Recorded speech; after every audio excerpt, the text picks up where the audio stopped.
without ad breaks anywhere you go, including offline with Spotify Premium. It's just you and wherever your listening takes you next.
Good afternoon, everyone. I hope all of you feel refreshed after the break. Gentle reminder that our event will begin in 3 minutes. Sit back and relax while waiting for the session to commence. Thank you so much.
You deserve non-stop music. Why not let Spotify Premium serve up the music you love to listen to, ad-free and uninterrupted? Better hurry though. 3 months for 50.90 ringgit ends soon, and you can cancel anytime. Tap the banner to learn more.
Hello everyone, welcome back to session 2 of Tutors in Action Malaysia's Choices Ahead 2.0. Hope you all had a lovely break. I'm Xingyue and I'll be the MC for session 2 of this workshop. For this session, there will be more talented speakers sharing on soft skills preparation that you will need when applying for scholarships. Before we begin our first slot, let's take a look at the itinerary for this session. May I have the next slide, please? So our first slot will be academic writing. Next, we will have building your own resume, video submission, and tips to prepare for interview sharing sessions. In the end, we will have a general Q&A sessions for you to clarify your doubts and a closing ceremony. Next slide, please. Now that we got that out of our way, let's begin our first slot. Ladies and gentlemen, it's my pleasure to introduce you to our first speaker, Arisa Hani, who will be sharing about academic writing. Arisa, the floor is yours now. Okay, so hello everyone. I hope you had a good lunch break. My name is Arisa. I'm currently studying in KTJ under Banagara, and today I'll be sharing trips or maybe things in general tips regarding academic writing, which is also called personal statement for your scholarship applications. Okay, next slide, please. Okay, this is some facts about me, and maybe we can skip this also. Okay, so I'll be starting on the gist of what personal statement writing is. I'm sure that right now, most scholarships, they do require writing personal statement. So first of all, the content of your personal statement actually varies. Some scholarship, they require a certain amount of words, and some scholarships, they don't require certain word limits. And also, it's important to have in mind that certain scholarship bodies, they do timed writing essays. So it means that they'll give a question at that time and you have to answer it maybe in 20 minutes or maybe in 30 minutes. So it actually is a pressure, and also some personal statements require like time constraint for you to answer. But basically, that's just an overall background of personal statements. So I'll be starting first with it's actually required by certain scholarship bodies for applications.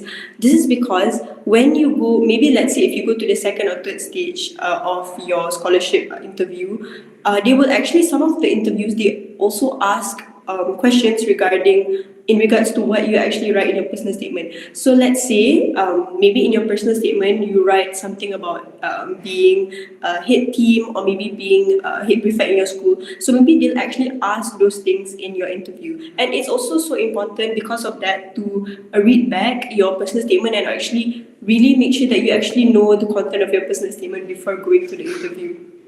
And also, moreover, it's also like a platform for scholarship bodies to get to know more before they see you, because it actually provides an overall view of what type of person you are based on the questions that they give. Because it's important to remember that you can actually provide same personal statement contents with different scholarship bodies, because of the fact that different scholarship bodies, they sometimes vary in terms of questions that they give. So maybe let's say for instance for bank, their questions might differ to the questions that Kazanah might ask for their personal statements. So it's really important to make sure that you are able to make your content very flexible for different scholarship bodies.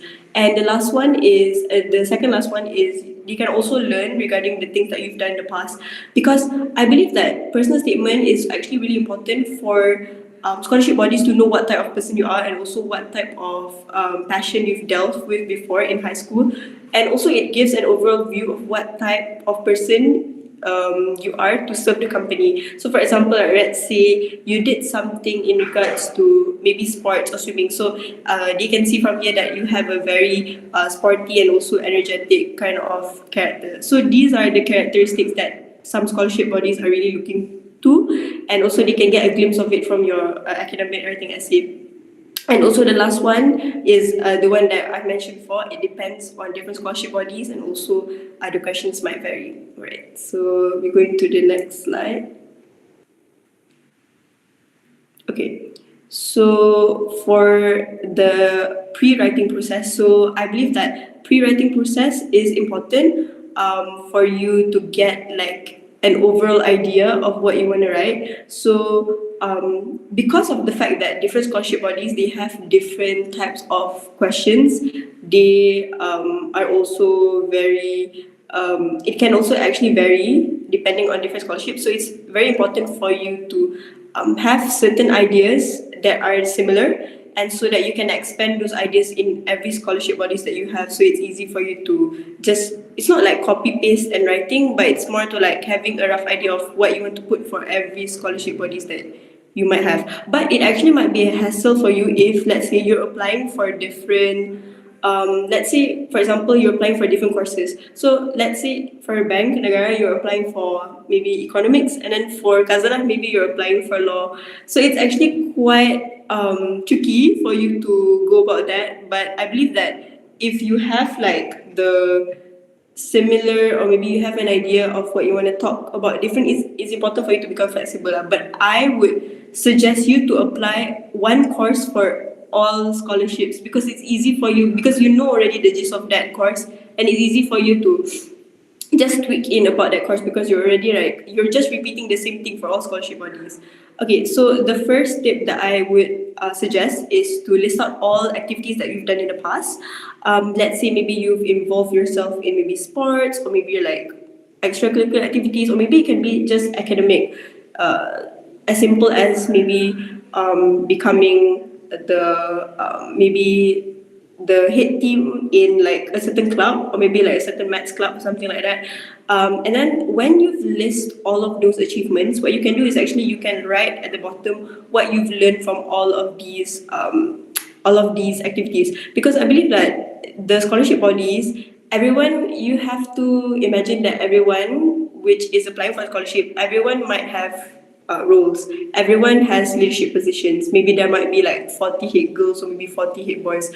But what differentiates you from other people is how you talk about all of the things that you've done, and what actually is the impact that you want to bring from those activities to the company. So let's say, as an example, you were the president of mathematics club, and also what you've done, for example, maybe you've held like a seminar, or maybe a webinar to help your juniors in order to improve their maths, and also what you learn from it. You learn that maybe it takes time, and also it takes time and effort to improve, and also with the correct guidance that they will improve from that. So when you have like a flow of a story, it's really easy for you to not only talk in your personal statement, but also bring it during your interview, because you have a flow of actually what you want to talk about. But I totally believe that in every activity that you've done, reflection is really important, like what you've learned. I'm not saying that maybe like getting hit girl on your personal statement is not good, but if you don't have like a story on what impact you bring as a hit girl, then it doesn't really bring a meaningful impact in your personal statement, because it's just like dumping your positions, which is not really clear in your personal statement. And then the second one is researching on each scholarship. So one good benefit about researching on each scholarship is because you can like put the moral values, or maybe like you know how in each company they have their moral, they have their vision and mission. So you can actually resonate all of those key morals into your personal statement, and then you can talk about how they resonate with you as a person. So it seems that they know that you are a person who is actually done your research, and also you can talk about it in your interview. So, and then the last one is list out specific activities you have done that relates to your course. So it's actually quite similar to activities or extracurriculars that you have done in the past, but for this one, for certain scholarship bodies, they actually ask regarding on what you know, the level of your content on the course that you're applying to. So, for example, some interviews, some scholar bodies, they ask about what do I know about my course. For let's say I'm doing econ, so what I know. So it's really important for you to have like kind of like activities that resonates with economics. For example, maybe you can say that you've done, or maybe you've held like a charity project, and then from there you learn how serious poverty is and how you want to close the income gap. It's those elaborations basically that really like shows that to the company that you really have that passion towards your course. Maybe in the POV of applying for engineering, then it might be different. And maybe the POV of applying for being an accountant, and also it might be different. So you can maybe for this period of time you can actually do courses also online regarding to your course, so that you have like an overall view, or maybe like what you actually want to bring to the table to the company. All right, next slide, please.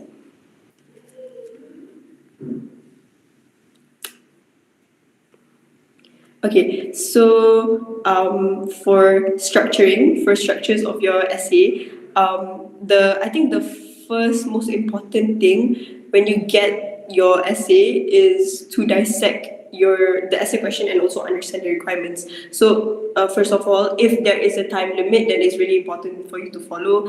If the question says only 1,000 words, then you have to follow, because there's like so many applicants applying. So one way, or maybe another easy way for the scholarship bodies to cut you is through these small tedious things, such as maybe exceeding the word limit, or maybe exceeding your time limit when you answer your essays. And I believe that when you dissect your essay questions into like point forms, and then you can answer one to one of the questions, it really provides a clear guide for you to answer all of the questions, instead of like taking about the question in like one full form. And I believe that making sure that you really understand like what the question wants is really important, especially when you want to like craft out your essay. And then the third one is regarding paragraphing. Maybe it's not a really big deal, but I think when you paragraph, and also when you have like a concise like introduction, and then your main points, and then your conclusion, it shows that you have a nice flow, and also it shows that you are structured as a person. And then also the most important point I believe is really important too is number 4, which is do not paraphrase from websites. So I know right now there's a lot of like websites such as like ChatGPT, and then you have like a lot of like sources online for you to like get ideas. It's good to gain inspiration, but it's not good to completely extract those informations in your personal statements, because right now I believe that they have like devices for them to detect whether you're using AI as a tool. So I would suggest for you to maybe like as a guidance, or maybe as a place to get reflection, then yes, but in the long run, it might not be too good. So I would suggest maybe, let's say, for you to only research the things that you don't know, for example, like maybe in regards to your course, and writing more about you first, like let's say your extracurricular and how it relates, and then maybe the things that you don't know, and then that one is the last one where you can extract. However, the extract also you have to like quite change how you write, meaning like don't copy paste immediately from the website. And also the number 5 is having a flow in writing. So one of the methods that I used before is the CAR method. So it means that it's CAR means C is actually what you've done. Maybe let's say something that you've done in the past, and also A is action, and R is basically your reflection. So it's C is challenges, A is action, and so R is reflection. So let's say you've become head team for like a swimming team. So what are the challenges you face, and also for action, what you've done, and also for reflection, what have you learned from it. So I believe that if you use this method, it's really easy for you to go about and also explain your other points. But I feel like CAR method is more helpful when you want to elaborate like your personal qualities.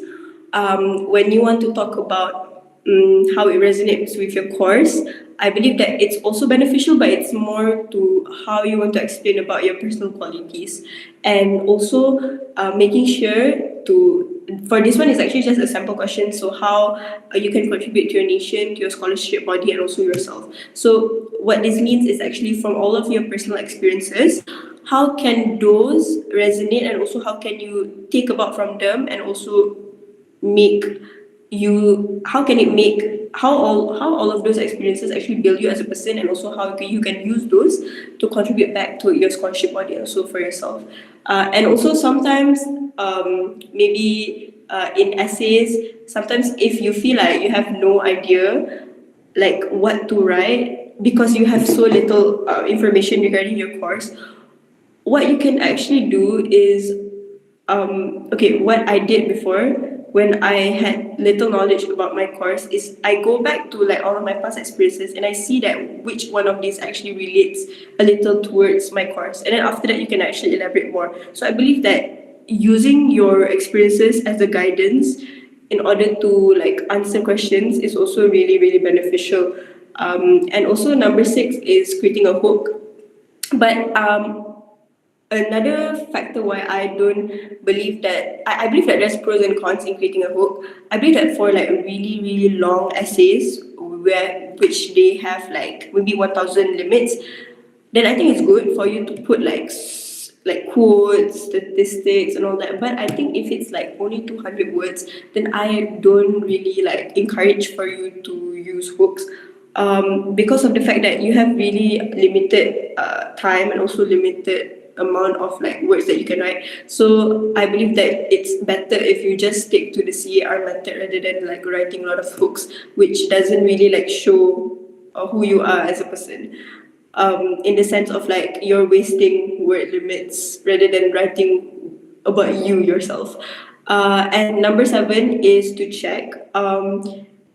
Before you send your essays, it's really important to proofread, or maybe you can actually also send it to your counselors or maybe your seniors that have like gotten already scholarships, because I believe that when you proofread, you actually gain like inspiration and also you gain like feedback from other people from different like backgrounds. Maybe you can also send it to someone who you know are applying, who is senior, who is doing the course that you're like currently wanting to pursue, so that they can like read your content and also see if it's suitable to what you're applying to.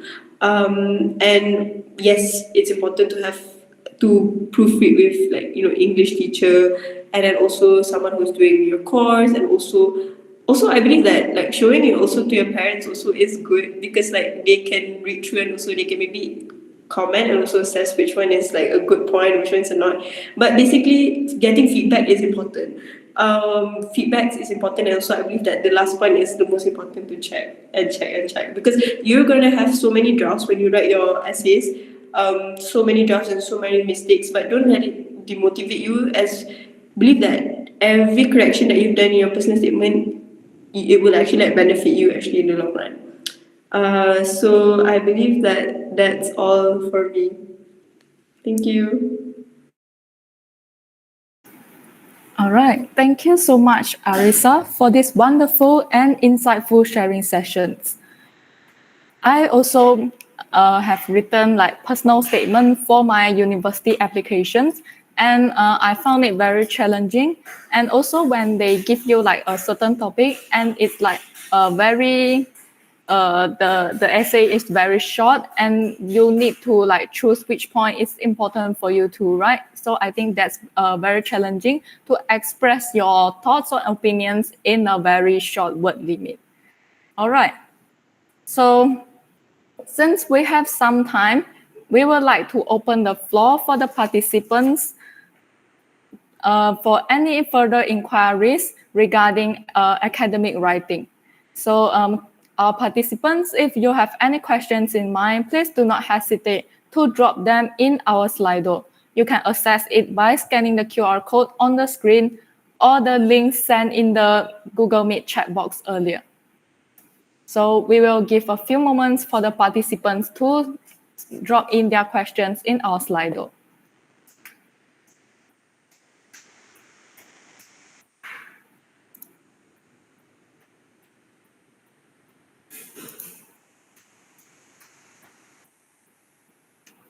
All right, maybe I'll start off the Q&A first.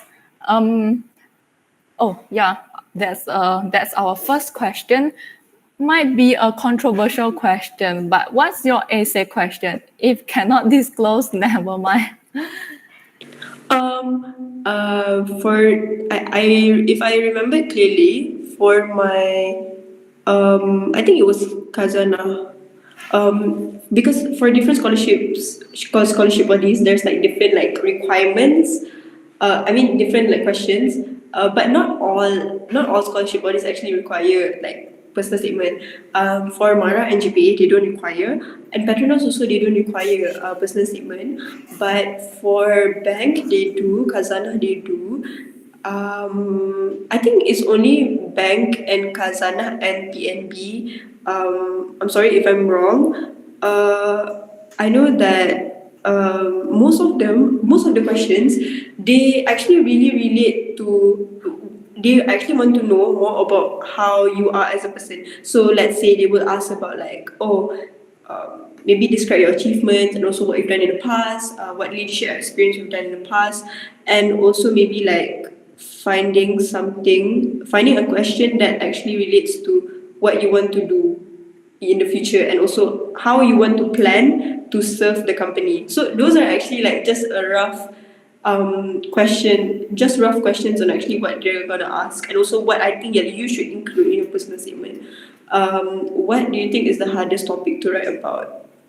Okay, I think maybe when I was 17, I would say that the hardest topic for me to write about would be in regards to topics that relates to like courses. So let's say questions that are more technical based, which relates to my course. Because as a 17-year-old, you don't know much about economics, you don't know much about accounting. Of course, you learn about it, but you don't really know it. Like, what do they actually do? In real life. So I believe that it's a bit tricky because you never done it before. So like how are you gonna explain it? But it's actually important to like just have a surface level of it, and also maybe a surface understanding of it, and just like maybe a rough idea on how it actually resonates to you as a person. So for economics, what I talked about, one of the past experiences that I talked about is when I funded and maybe started a project for single mothers, and I talked about how severe it is towards Malaysia, and also how it relates to poverty and also income levels. So I related to its macroeconomics. But it's very intense actually as a 17-year-old, because you don't really know much about it. You don't know how the world operates so much. So I think just like getting a gist of it in like surface level is, I think, good lah. But I think that's like one of the hardest, and also one of the things that I would advise to revise more on, which is like the technical base of your course. And the next one is, what are the challenges you face when writing your essays, and how do you overcome them? Okay, for me, I feel like one of the challenges that I faced was I believe that I wanted to rush. It's not like I wanted to rush it, but I feel like it's so tiring and it's so exhausting to like keep on drafting new essays and also just gaining feedback from people. But I feel like if there's no feedback, then it's also quite bad because you cannot like tweak your essays. And also I feel like one of other challenges that I faced when writing my essays was the time constraint, because some scholarships, they have like time limits like on top for you to like finish. So that's also like quite like pressuring. So maybe what you can do is you can actually like practice like timed essays when you write. And also I feel like another challenge that I faced when I wanted to write my essay was the fact that sometimes there might be like grammatical errors and stuff. So it's important to also like check. You can use like AI to like check your grammatical errors also. And also, how many essays did I write for all applications? Because I remember there's only like 4 scholarship bodies that that requires me to write. So it's only like 4. I think 4 in total. But only PMB, they have like 3 essays. So it was like 5 essays in total, I think, which is tiring, but like at the same time it's good. It's good for you to like practice, because like the questions are quite repetitive. So some of the answers you can just like combine, but it depends on the question, like you have to tweak a bit. And also, what activities have you done and experienced doesn't really resonate with your course of interest? Is that, what if activities you have done and experienced doesn't really resonate with your course of interest? Is that a minus point? Okay, no, actually no. Okay, when you're talking about activities, in your essays, right? It's also maybe actually good if you really think that you have a really solid like activities, which doesn't resonate, then it's fine. You can just put it because you know that maybe when you elaborate it, it has a really strong like moral sense of teamwork and also like leadership, also how you like grow and also help other people. So if it doesn't resonate with your course, but like the characteristics are, for example, like as an economist, your role and also your goal is also always to help people, other people, and maybe if you have those like character, then you can relate it to your activity, then that's already good. Just want to make sure that you have all of those characteristics that resonate with your course. If it doesn't really have like a direct way of resonating with your course, then it's fine. As long as the characteristics that you have in your activities, it all depends on actually how you reflect from it and how you elaborate from it. And then but I totally believe that if you don't want to like really use questions that answers that resonate with your course, try to stick to like activities that when you write your reflection, it's more of you helping other people. It's more of you on how you grow an impact and also build an impact to other people, because I believe that scholarship bodies, they really appreciate it when you uplift other people, the answers that you give, because to tell you the truth, most people are going to talk about leadership positions, but they don't really know how to talk about how it brings an impact to other people. It's just that about it's, oh, I did this, I did that, but how did you? It's important on how you like talk about how you, with all of those experiences, how you give an impact to other people, which I think is a very nice skill if you have those answers with you. And the last one is it okay to include experiences, not in the sense of school position, but example, watching a movie as a kid that sparks interest in the course? Of course, honestly, I feel like any idea that you have, as long as you know how to like elaborate it and also relate back to what you want to do and also how the question of the personal statement is, then it's actually doable and so it's actually really fine as long as you know how to relate it back to the question. And also, where do you find resource to guide you in your essay writing process? I think resources, right? Um, I think some were from like my seniors when they write their essays for their scholarship applications, and then when you read it, that's also a good guidance.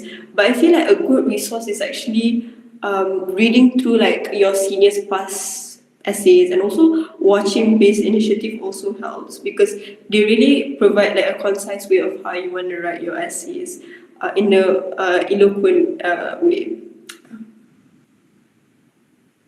Specific format, no, because everything depends on different questions. But I would say that CAR method and also the typical way of writing, which is like introduction and your and your content and also your conclusion. Always, yeah. I think that's all. Thank you so much. All right. Thank you all participants for those great questions, and that marks the end for this Q&A session for academic writing. Once again, thank you so much, Arisa, for this eye-opening session. For the participants who didn't manage to ask their question now, please don't worry. Stay tuned as our general Q&A sessions are coming. Our general Q&A session is coming right up.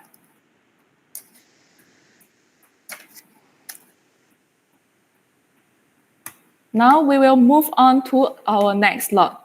Please welcome our speaker, Jason Chong, to talk about resume building. Jason, we are very eager to know more on how to build an excellent resume, and the floor is yours now. Hello. Okay, so my name is Jason, and I'm going to be talking about how to build your own resume.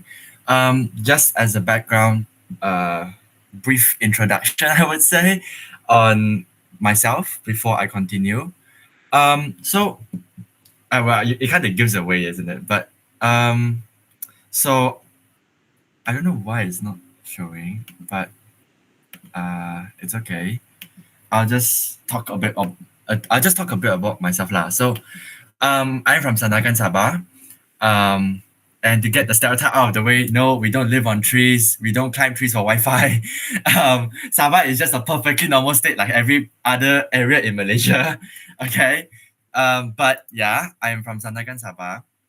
And I mostly come from an SMV school, if you can say like that. I'm from because I took my SPM last year, so I exactly know how all of my juniors here would go through. But I'm currently a Shah Malaysia Scholar 2023 at doing my A levels at College Yayasan UEM, and hopefully after my A levels I can do a degree in mechanical engineering at preferably at Oxford. I don't know, depends on how whether or not I can get a university or not lah. Okay, so a few fun facts about me. So I once started a party in my college library. It was very fun. Don't ask me how that happened. It happened. Okay, and I can play the drums. Actually, I've done several live gigs before, and I'm a yapper. 99% of the people that I meet can vouch for that. In fact, the TIA committee, they like to say I'm a yapper. And rotting is my favorite pastime. I really like to rot. If you don't know what rotting is, it's basically just not doing anything. That's a very good pastime of mine. And I'm a budak. Again, 99% of the TIA committee can vouch for this. Just because, just based on like how I behave in the committee in general, they can. If you ask one of them right now, they would confirm say that I'm a budak lah. Okay, and here's a picture of me during the Shell's award ceremony last year when I was at Menara Shell getting the just a verification that I'm a Shell scholar now. But yeah, that's just basically about me. And yeah, so let's move on to something more important. Well, what's a resume? Because obviously you can't build something that you don't know, right? And I'm sure a lot of my juniors were in this exact same position as I was 1 year ago after my SPM, where all you wanted to do is just get into a good school and like not to think so much. But then when you move on to the work, you start to realize that a resume is quite important, and it highlights a lot of things about not just your personal life but also your professional career.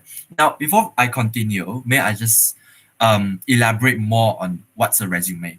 So a resume is basically a piece of a document in a way. It can be digital or physical, depending on how you prepare it. But it's basically a piece of document that basically highlights your professional experience, your educational background, what skills have you have, any interests that you have, any competitions, projects that you're working on, and a lot more other endeavors that you're working on. Now, this is completely different to curriculum vitae or your CV. Okay, even though you can say they're kind of related to each other, they're not exactly the same, because CV is a more longer, more detailed document that fully describes your entire career from top to bottom, from the moment you leave your secondary school for SPM until you finish your work. That's a CV. What's being documented in that like 10 to 20 years, that's going to be recorded under a CV, curriculum vitae. But a resume is more summarized, it's more short, it's more suitable for positions or situations where specialization is present. For example, you're applying for a company, or in most of your cases, you might be applying for a scholarship body or a university.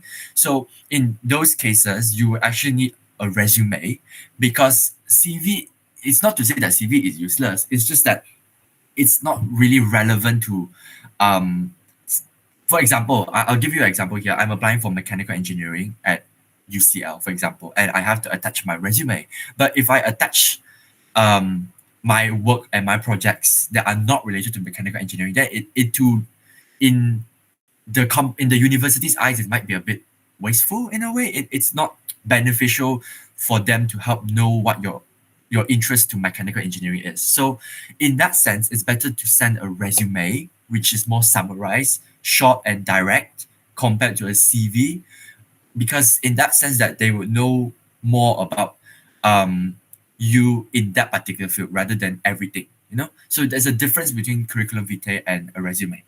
Now that we got, in a way you can say that, before I continue, in a way you can say that from the CV itself, you can cut off a bit and make it a resume. That's completely fine. In fact, that's actually what I would encourage you to do, but that's more on a bit later. But completely different, but they're related, is what I'm trying to say. Now, moving on, um, obviously you now heard me talking about a lot about resume and like what it's quite important and like you know it's important in your life, the thing. So what I'm trying to say is it's good to know about it, but you need to know how to build it, you know?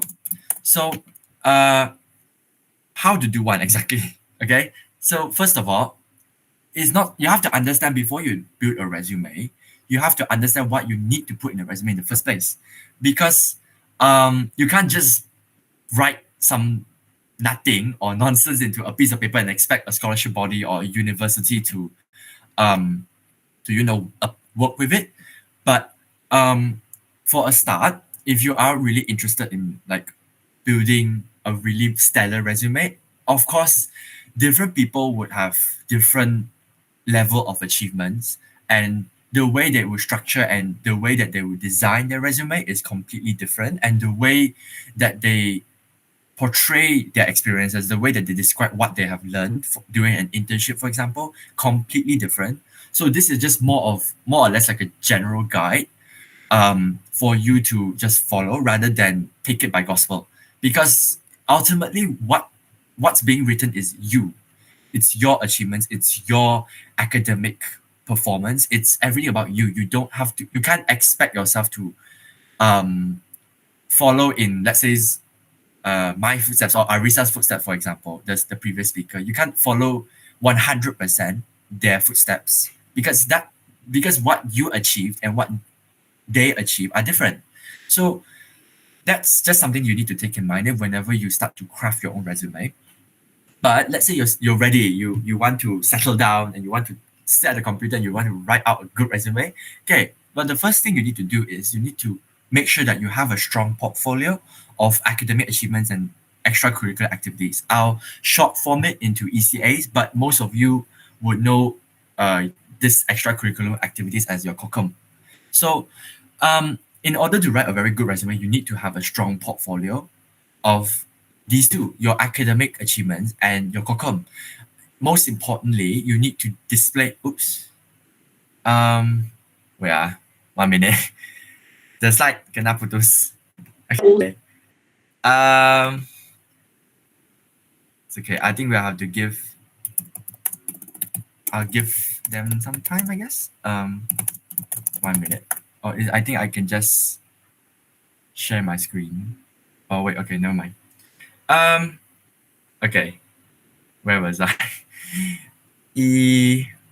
But I was gonna say that academic achievements and like the ECAs, you need to have a strong portfolio in them, because otherwise you're not gonna have anything to write in your resume, right? You're not going to have something that you can describe to people, describe to scholarship bodies, and describe to universities about who you are, not just your personal achievements, but also what you are doing and what you achieved. So make sure when you build a resume, you need to have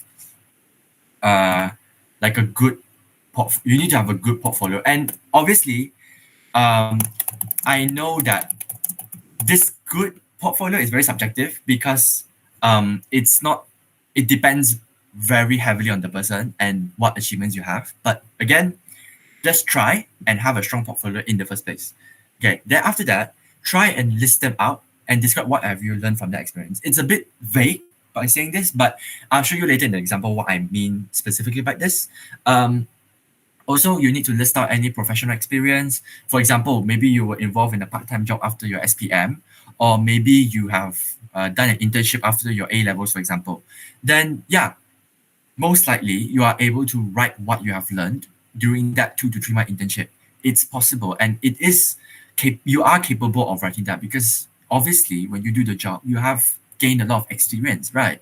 So in a sense, when you're trying to craft a resume, try and put those experiences into paper, because your future employers or your universities or scholarship bodies, they all want to see what you have learned while you were doing that job. And that's very important, because it demonstrates that your working ethic in the future when you actually do get a proper job. Now, also, this is something that I feel like is very overlooked, but try and list out your achievements in sections because it's very messy if you just list them out and then you don't organize them at all. Most importantly, try and put specific sections for specific achievements. And also, please remember to put your contact information. Okay, you're not a ghost. You're not a hantu. Okay, please put your contact information because just in case someone's actually very interested in what you're doing and interested in you, like in terms of your professionalism, they may want to hire you, or they, in your scholarships case, they may want to ask you for an interview. So please put your contact information because there are a lot of cases where there are potential candidates that get declined because they can't, the employer or the scholarship body, they can't contact the person. So try and remember and take note of this when you're doing your resume. Now, it doesn't really matter what type of platform you use. You can use Google Docs or Canva. Literally, my first resume when I sent to Shell during the interview section, I really did it on Google Docs, and it compared it to the other Shell scholars. Now it's not gamla, it's not nice to look at, but it works. Hey, it works as long as it highlights everything about you and it describes what you have done and everything. Yeah, it works. You don't have to be fancy. I mean, if you want to, you can use Canva or any other platform that you're comfortable with. It doesn't really matter. But as long as you you can work your way in a platform, you can work your resume in a platform that you like, it's fine. It doesn't really matter. And also, this kind of ties back to the first point, which is the portfolio thingy. But try and do more volunteering. If you have the opportunity to do internship, try and work so. And most importantly, startups is extremely beneficial because, especially for scholarship bodies, they want to see you actively participating in leadership roles, in other extracurricular activities that are basically not in the classroom because they want to see how you learn and how you behave in that type of environment. When you're not academically learning, they expect you to be learning in terms of your social network and your soft skills. That's what they expect. So now you might hear like it's a bit blur right now, but allow me to show you like one example that I have. It's basically my resume. And if you can see here, it's like I said, you don't have to follow exactly my format because it's it differs from person to person. You might not have a lot of soft skills, or you might not have this much professional experience. In that case, you can just put it in like one small section. As you can see down there, this is how I would structure it. But if you can see like the later pages, there is going to be like one whole page just under volunteering and one whole page under other participations. Yeah, it's actually this one. Again, if you haven't had a lot of volunteering work under your belt, it's fine. You're not expected to have that much anyways. This is not to gloat, by the way. It's just really saying that you're not expected to have that much. So you don't have to try and frame it like what I'm doing here right now. In fact, I actually wanted to update my resume a long time ago, but it's there. Of course, it's different from person to person, but you can see like at the very top that what the important parts are there. You know, my name, what is about, how I would describe myself professionally, my contacts. Unfortunately, I have to block my phone number because otherwise people will keep calling me. But then my email and like my LinkedIn is there. And what professional experience that I have. I will admit I don't have a lot of professional experience right now, but that's why I put it in like a small section rather than the whole page because I don't have that much to write about. It's fine. You can just put it like that.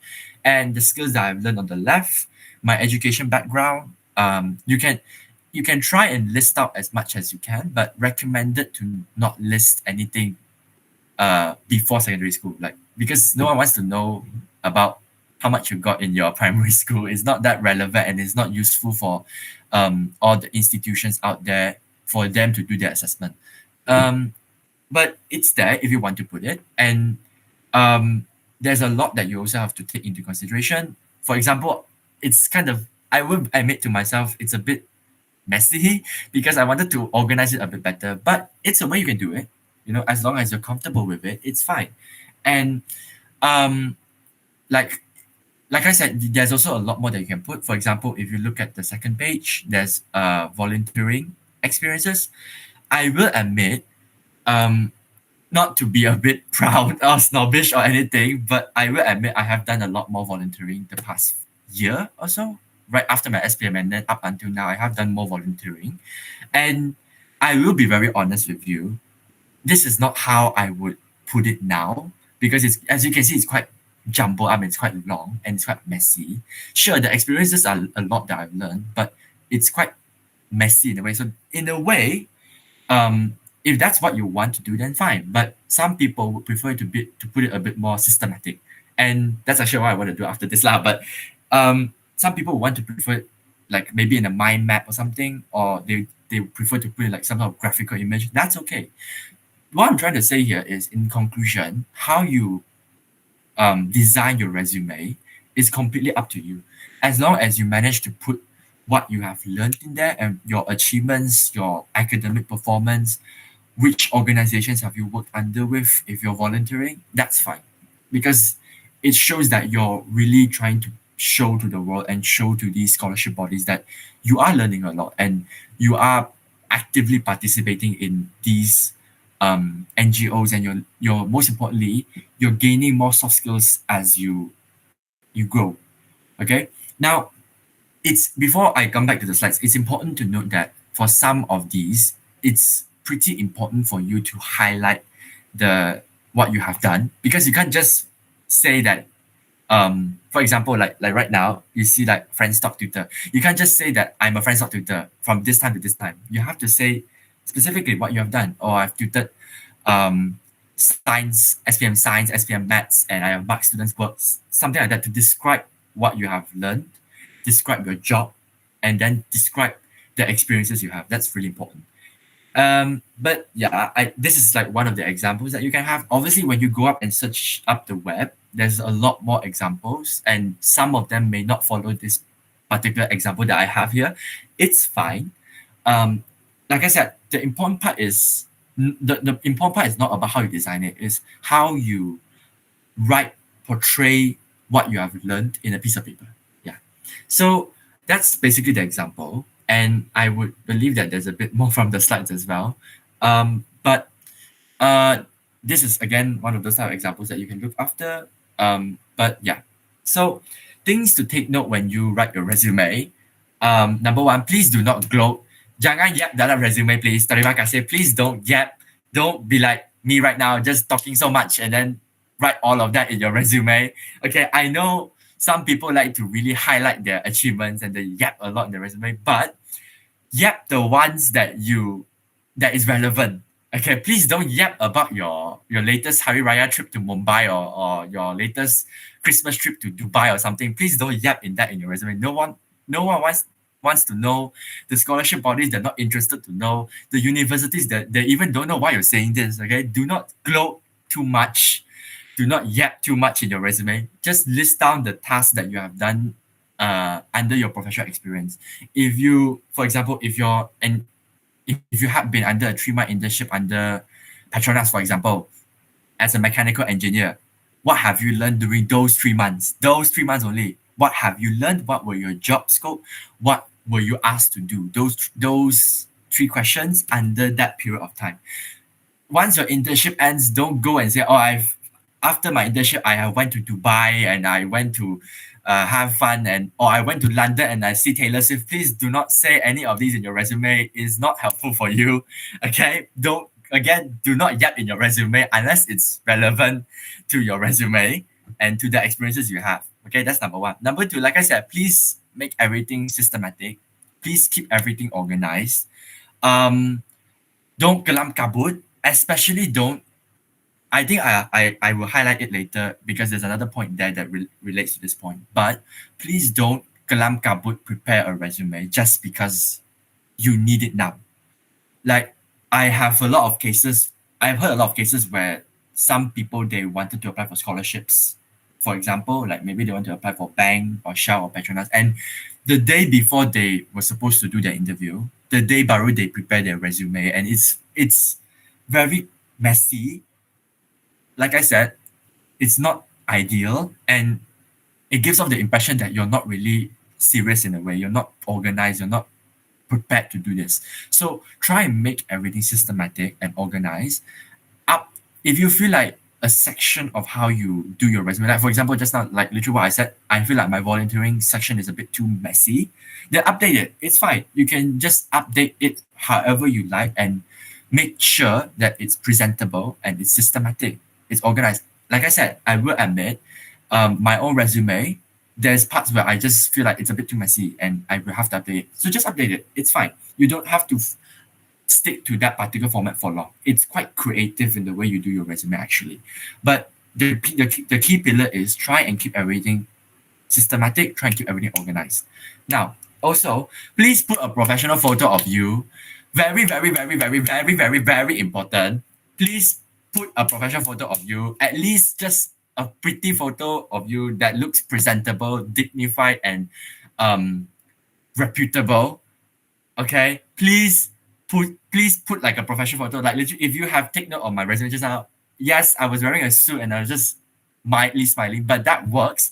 It's at least better than a photo that you took in Tinder or like you post on your Instagram or something. Please do not post that.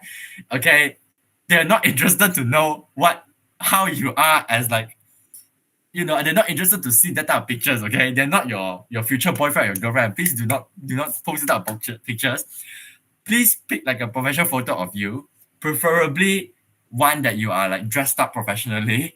Okay, please put that. Okay, do not put any photos that are like personal or like, for example, your latest trip to KL, and then you post, oh, I see Menara PNB, and you do not put that in your resume, because I have heard a lot of cases where some of my friends, whenever they do resume, the first thing that they get, the first reason they get rejected is because of this particular issue.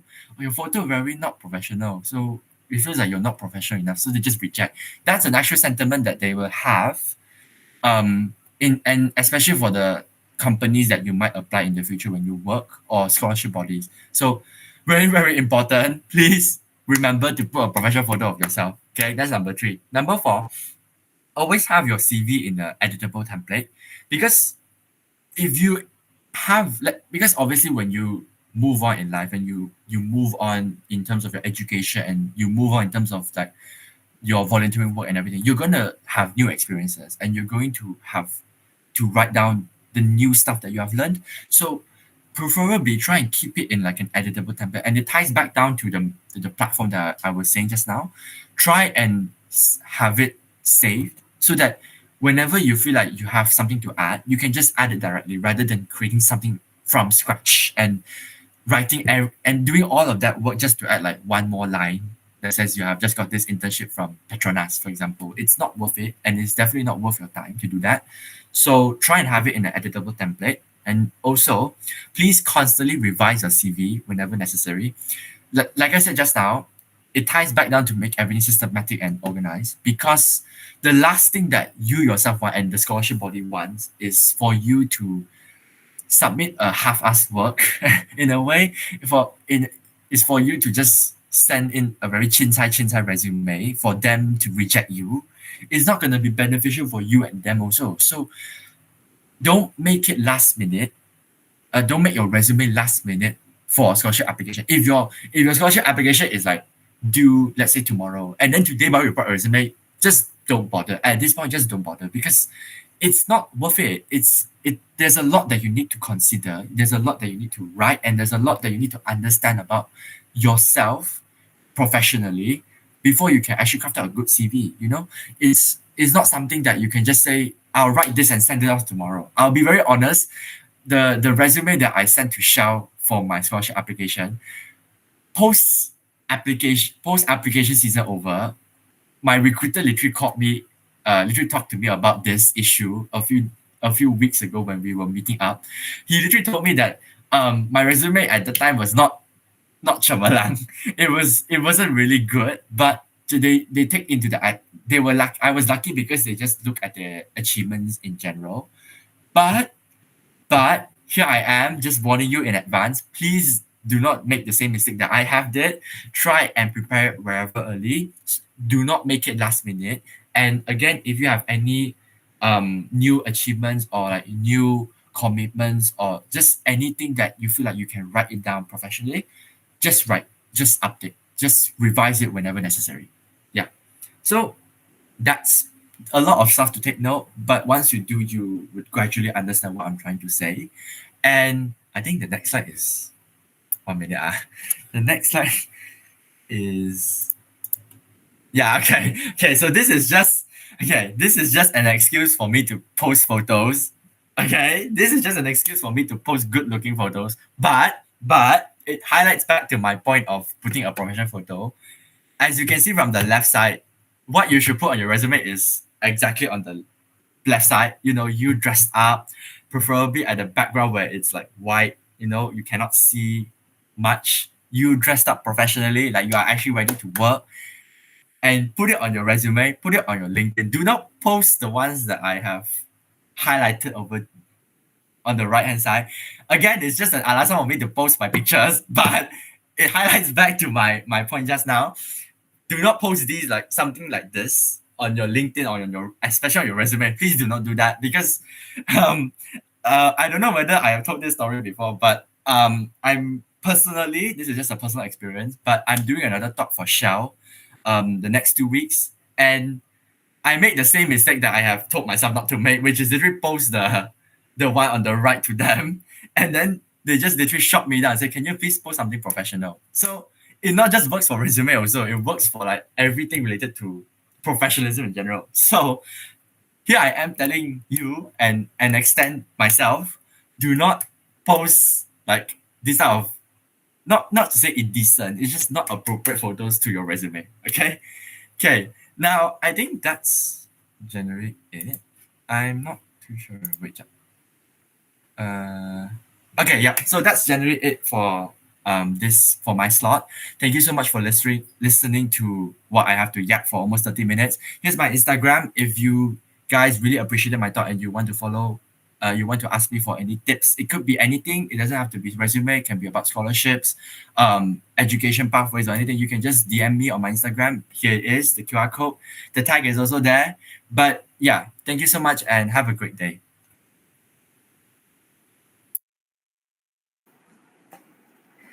Thank you so much, Jason, for this engaging and insightful presentation. We are so grateful to have you with us today and the tips that you have shared to build an excellent resume are truly interesting, and I'm sure all of us enjoy your sharing session just now. I think maybe we wait for a few moments for the presentation to start again.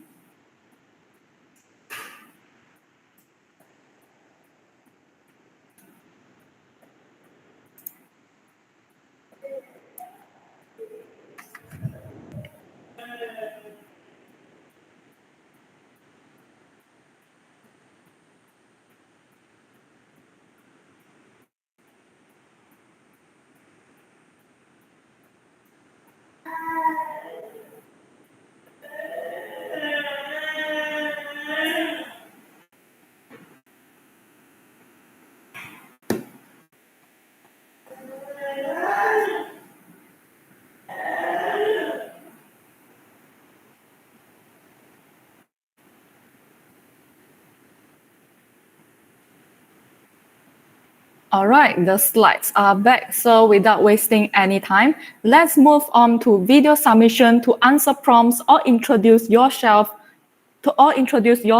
tips sharing session. For this session, we are very delighted to have Alicia Eswaran to share some useful information in preparing a video to answer prompts or introduce yourself. Let's give her a round of applause. Okay, hi everyone. My name is Alicia Iswaran, and today I'm going to present to you about video submission to answer prompts or introduce yourself. So as we know, for some scholarships, we need to submit a video introducing ourselves and talking about our achievements and why we want to get the scholarship. But for most of the scholarships, they don't require this, but this would be helpful for the scholarships that require the video submission. So let's move on. So this is a little bit about myself. I'm from Johor Bahru, Johor, and I studied in a normal school, SMK Seri Peling in Johor Bahru. So currently I'm a JPA JKPJ France scholar, and I'll be leaving to France in 2 months for my degree. So I also received the TNB scholarship, and I'm striving to major in finance once I get to university.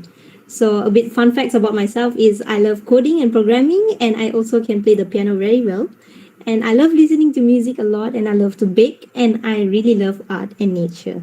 So without further ado, let's move on to the most important part, which is the video submission.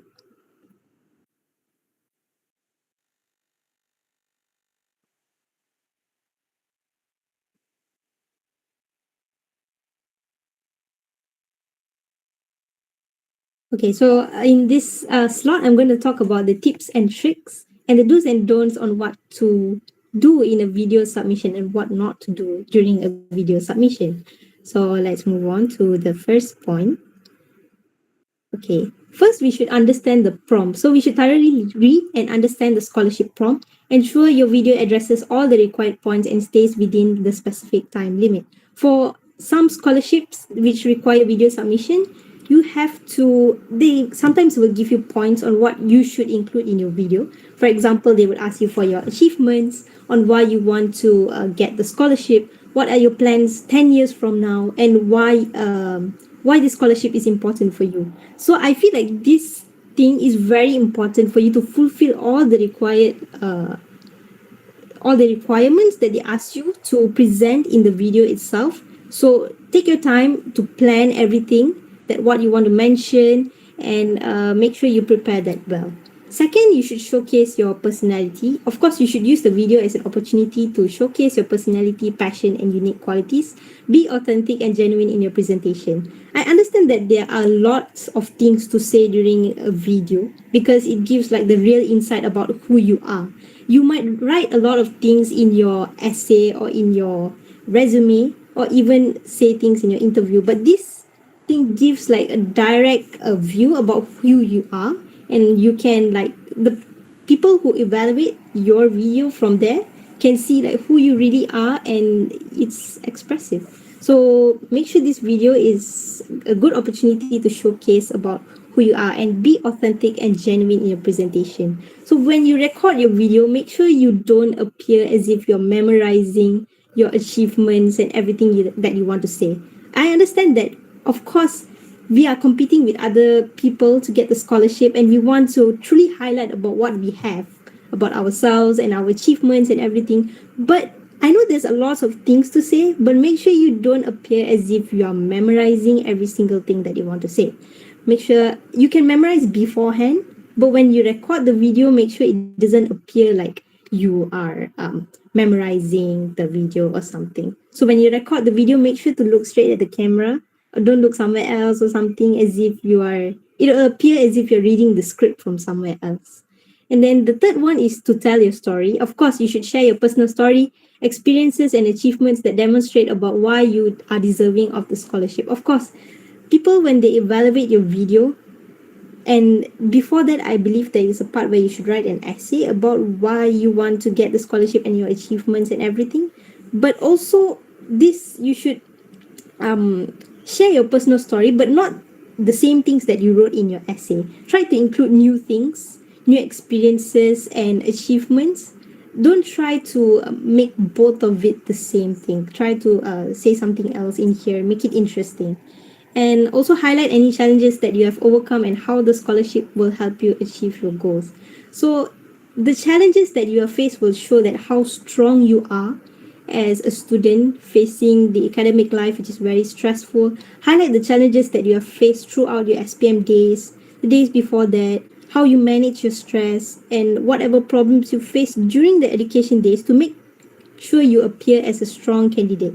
So challenges are really important, and also how the scholarship will help you to achieve your goals. Well, you should not only mention about your achievements that will showcase you as a wonderful candidate to be selected or what, but how will the scholarship help you to achieve your goals is also a really important thing that you should mention. What are your plans 10 years from now? If let's say I get for example, TNB Computer Science Scholarship. So what I can achieve by getting the scholarship, how can I use the scholarship to success in my career and also my studies? What are my plans? So you should tell all of that in your video as well.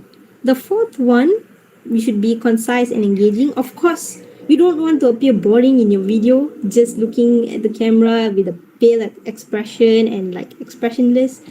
Make sure your video is concise and straight to the point. Don't blabber too much during your video, and also make sure to capture the viewer's attention from the beginning and also maintain their interest throughout the video.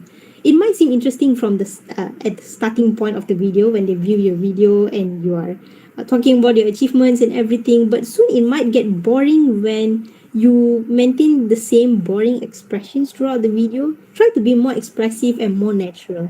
And also, to make your video more creative, you can also put photos of your achievements or your community involvements or whatever that could impress the scholarship body that is assessing your video.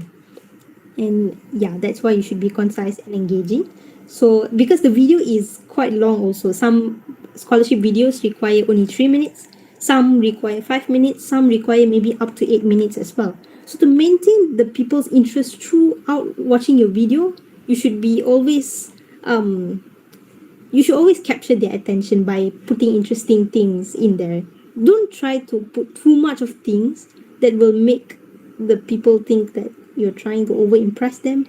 Just put ordinary things, but not too ordinary as well. Just try to make it interesting as best as you can. So the fifth point is, of course, professional production. You have to pay attention to the production quality of your video. Of course, if can, try to use a good phone to record it. I know not many of us can afford for cameras and a professional setting to record your videos. Of course, most of us choose to record at home, but the situations at home might not be suitable for us to record because we have siblings, we have grandparents, and the noise at home. But try to find a timing and a setting, a place where you can comfortably record your video, because it's not only about you talking about your achievements and the things that you want to say in the video, but it has to go in a natural flow. You don't want to cut your video so many times and like cantum all of that, and when the people who view your video, and if it appeared like it has so many cuts, it will make the flow like disrupted. So you might want to take a straight go of one without cuts lah. Just take like a straight video. Try to avoid cutting it. I know there will be so many takes before you reach the final part where you are satisfied with like the one go of your video, but yeah, try to make the best out of it lah. And then also use good lighting, clear audio, and also steady camera work. If you can't afford for a camera, it's okay. Just use a phone which has a good quality, or even your laptop should be fine. Your audio should also be clear. The people from the other side should also hear what you're trying to say, and they should understand about what they're also trying to say too. Lighting is also very important.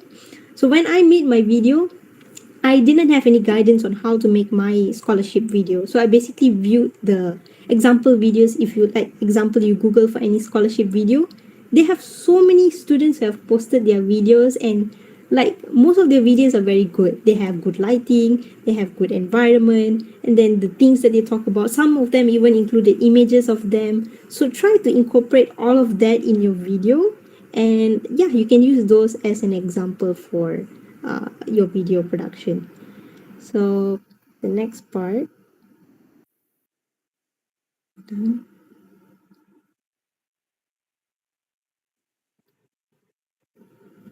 So of course, my sixth point is you should demonstrate passion and enthusiasm. Of course, you should express your passion for your field of study or your future career goals.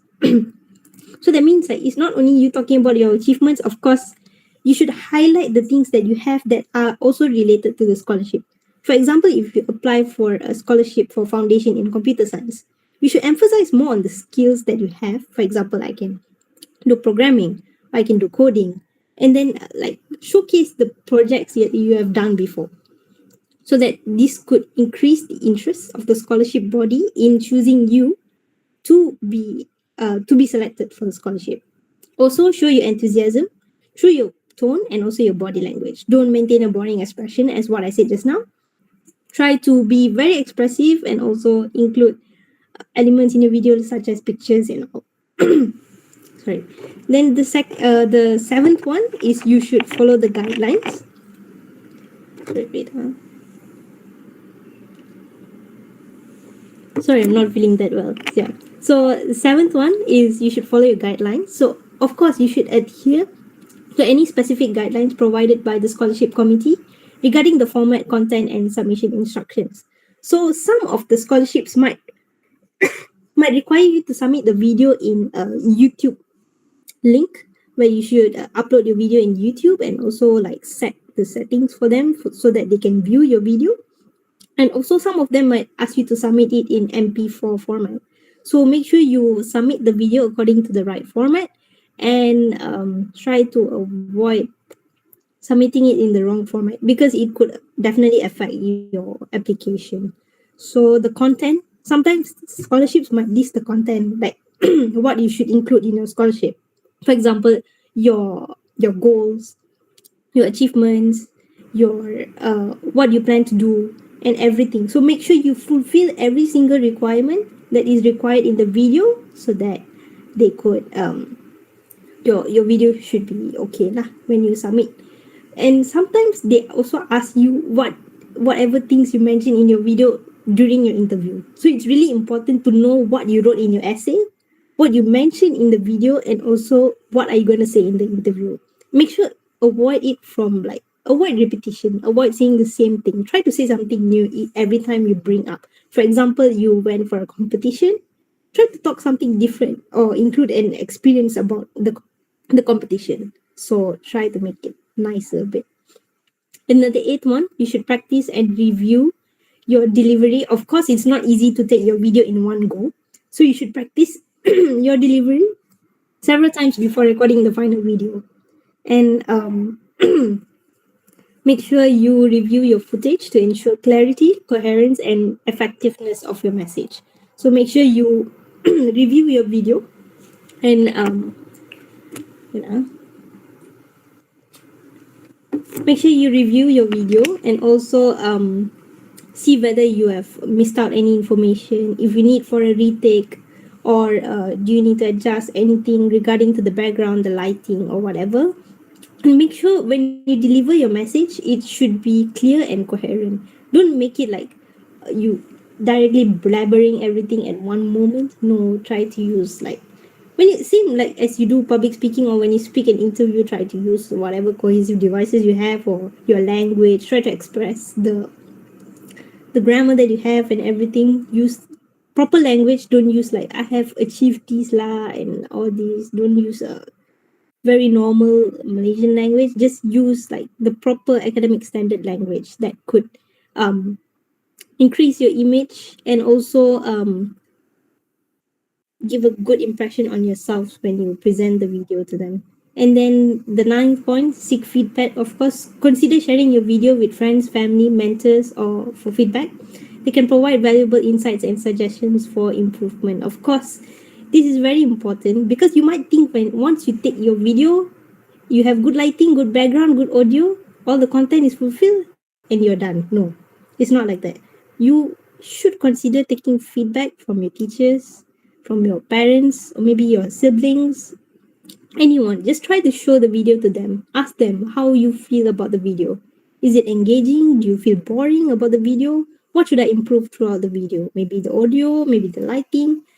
You might feel everything is okay, but when it comes to the eyes of other people, people might have multiple opinions about your scholarship video. So make sure you ask their opinion. Like during my time, I did ask my school teacher about my video, and then she commented that you can improve on this, you can mention more on this, you should reduce mentioning this. So it's really important to get feedback on what you're supposed to mention. As when you go and share your video with your teachers, they might have some insights about what you can and cannot put in your video to avoid repetition on what you have written in your essay. So that is also really important for them to differentiate both of the scholarship things that you're going to submit, the essay and of course the video. Some scholarships might not have the video, so it's fine. You have to write everything in an essay. But some scholarships, they also have the essay part and the video part. So make sure to say something new. Don't make it like a repetition lah. Just exactly what I said just now. And so that they can also suggest you for more improvement. Like you can show this video to your friends, send it in your friend group, and then ask for feedback. Okay, guys, what should I, what can I improve? So just tell me on what should I adjust, or what should I not say, what should I say. Then once you get the final take of the video and it's ready to be submitted, then you should be fine because you already get multiple people's opinion of the video, and because the person who is viewing your video is also someone else, is also a different individual. So I think many individuals have different perceptions. So a combined perception from multiple people that give you the opinion towards your video, and you improving your video towards a better one, should put your video in a higher stance where you can achieve better than the other candidates for sure. And also, don't forget to submit your video early. Of course, don't wait until the last minute to submit your video. Give yourself plenty of time to create and refine your submission, and ensure it meets all requirements before the deadline. Of course, don't make your video one day before the deadline. It's very normal for us to procrastinate until the last minute. Of course, even for the essay creation or also the video, but better make sure you complete at least 2 days before the submission date. So that you can refine the submission, you can adjust the quality of the video if needed, edit the audio, or maybe try to avoid putting filters while recording. Try to record your natural self. You don't need to make the video too fake or too boring and or over expressive as well. So make sure your submission is just nice. Try to edit and get the final video at least 2 days before you submit your video. And then of course ensure it meets all requirements before the deadline. It's very important, because if you don't fulfill any of the requirements mentioned in the submission of the video, it could definitely affect your application. When you get the feedback, some scholarships, they even will give you feedback about the application on what you've put in your essay or what you've put in your video, and then they will highlight the things that they didn't like. There are some scholarships that do that, so you have to be very careful and fulfill every single requirement that they need. Although maybe you don't feel that you have done enough, but as long as you fulfill all the requirements, it's fine. You don't have to worry about anything. So yeah, I think that's all for the scholarship video submission part. Yeah, that's it. Thank you.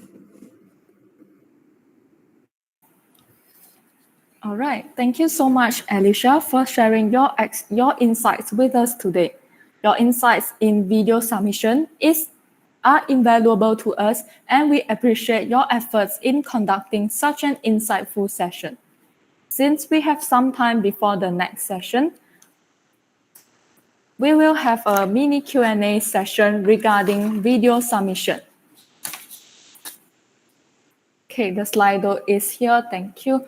So for all participants, if you have any inquiries regarding video submission to introduce yourself or answer prompts, please scan this QR code to drop your questions in our Slido. You can also find the link to this Slido in the chat box in our Google Meet. So maybe I'll just give a few moments for the participants to drop in their questions.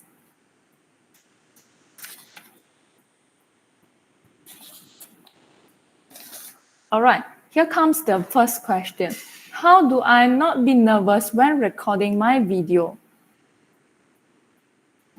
Okay, so this is a very normal thing for you to be nervous when recording your video. You might be nervous about whether you can remember, whether you can remember everything that you have to say about your goals, about everything. Of course, it is normal to be nervous, but try your best not to be nervous at all. It's an entirely normal process. It's the same as going to an interview.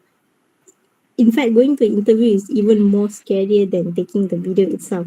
Because like during an interview, you face another person face to face, and like it's even more scary at the time, but don't be nervous. It's going to be fine when you record your video. Just be natural. Just be yourself. Just think that you are talking about yourself to another person, to a family member or something, just be natural when expressing yourself. Um, just make sure to drink a lot of water also before you record your video so that you don't get stuck exactly like how I did. And yeah, so that's it. Would you show an example of a video submission you did? Yes, of course I have the video, but then I couldn't download it and show it. But in fact, my video is also there. Let me try. I don't think I can download it, but there are so many examples online now, so maybe you can look at that one first. Because the next question, can you give some examples of scholars that need video submission? Well, not many scholarships need video submission, but the one that I had to submit a video was for the TNB Prime Scholarship. I applied for computer science local. So other than the essay, we had to submit a video about ourselves. So yeah, other than TNB, you should check the other scholarships whether they require the video submission or not. So make sure you do thorough research on your scholarship before uh, checking on what you need to do and what you do not need to do. So should I write a script and memorize it before making my video, or should I improvise it to make it more natural? Of course, you should improvise it to make it more natural. It's good to memorize because I know not every one of us can remember everything that we are supposed to say in the video. Some like for me, before recording, I did stick papers all around my room, or I did put notes below my on my table to just like, okay, in case I forget, I'm gonna look at my paper. But no, it doesn't work that way. It disrupts your video's flow. And once you think that you can look at your paper when you're stuck, no, it doesn't work. It like you become too dependent on the paper rather than focusing on naturally expressing yourself. So it's good. You better memorize first, then like when you speak, try to make it natural, like how people do it in public speaking. They memorize the script, but when they speak it, they appear natural. They appear as if they are like they're speaking it by themselves, a natural flow. So try to make it something like that. How many drafts of video did you make in total? How much time should I spend on my video making process? Well, during my time, I had no guidance at all. I think I have about 30 drafts of my video. So like it took a really long time because my house is really noisy now. I have a lot of siblings, and then like I can't shoot the video at all during the daytime. And somehow it was a school holiday. So it made it even worse. I can't even go anywhere else to record my video. And then like I had to record it in the night time. So I said, okay, after everyone goes to sleep, I'm going to record my video. I end up taking the whole night without sleeping, and I appeared very tired in my video. And then I had to like, okay, it's okay. We just take a good sleep, and then we're gonna naturally record the video. So it didn't take a long time. It will take like up to 5 or 6 hours if you don't have the prior planning on before doing the video. But try to avoid that. Try to plan properly on what you're gonna do. Memorize if can, but try to go naturally and make sure that you're not tired or not unwell while doing the video. So, do you need to edit your video at all, like fancy editing? No, not at all. Try to make your video more formal. Like, don't put these effects, the filter or the shining effects here and there. No. Musical effects, try to minimize that. Don't try to put too much of sound effects here and there that will disrupt your speech.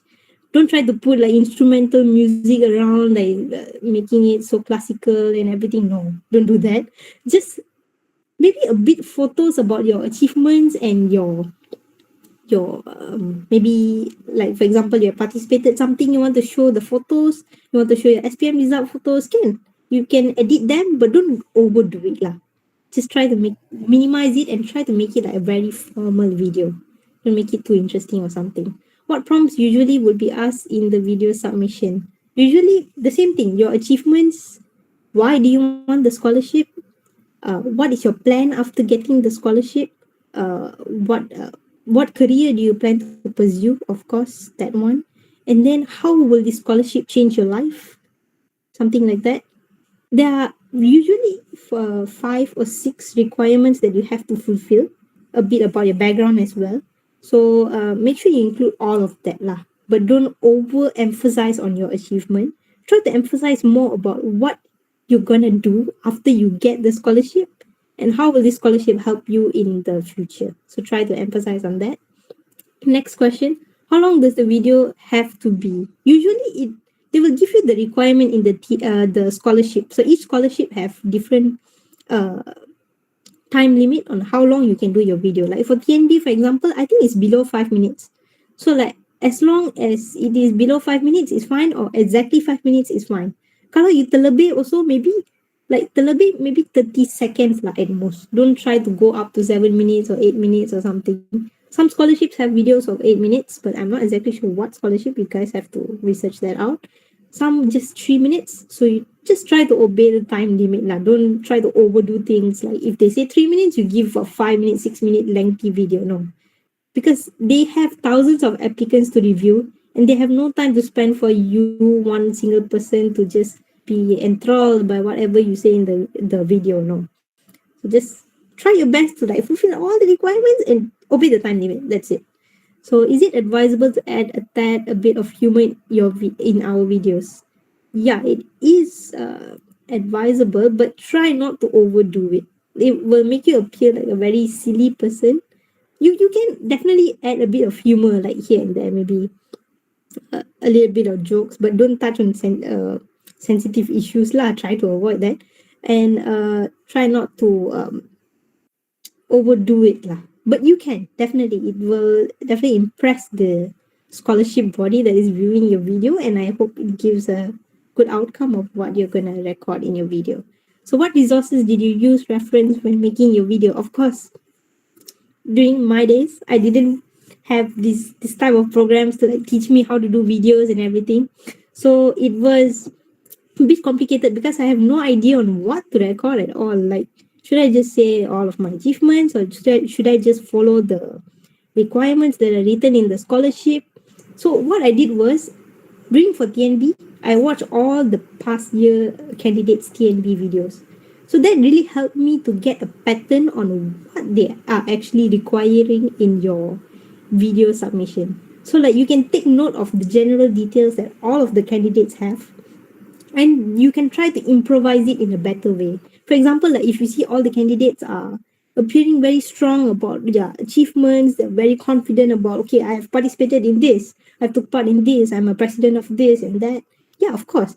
But definitely you should, include whatever you need to say lah. But resources, of course, like if you want to talk about your scholarship goals about 10 years in the future, you can do more research online for sure, like regarding to the course that you're going to take. For example, computer science, what careers are there? Do research.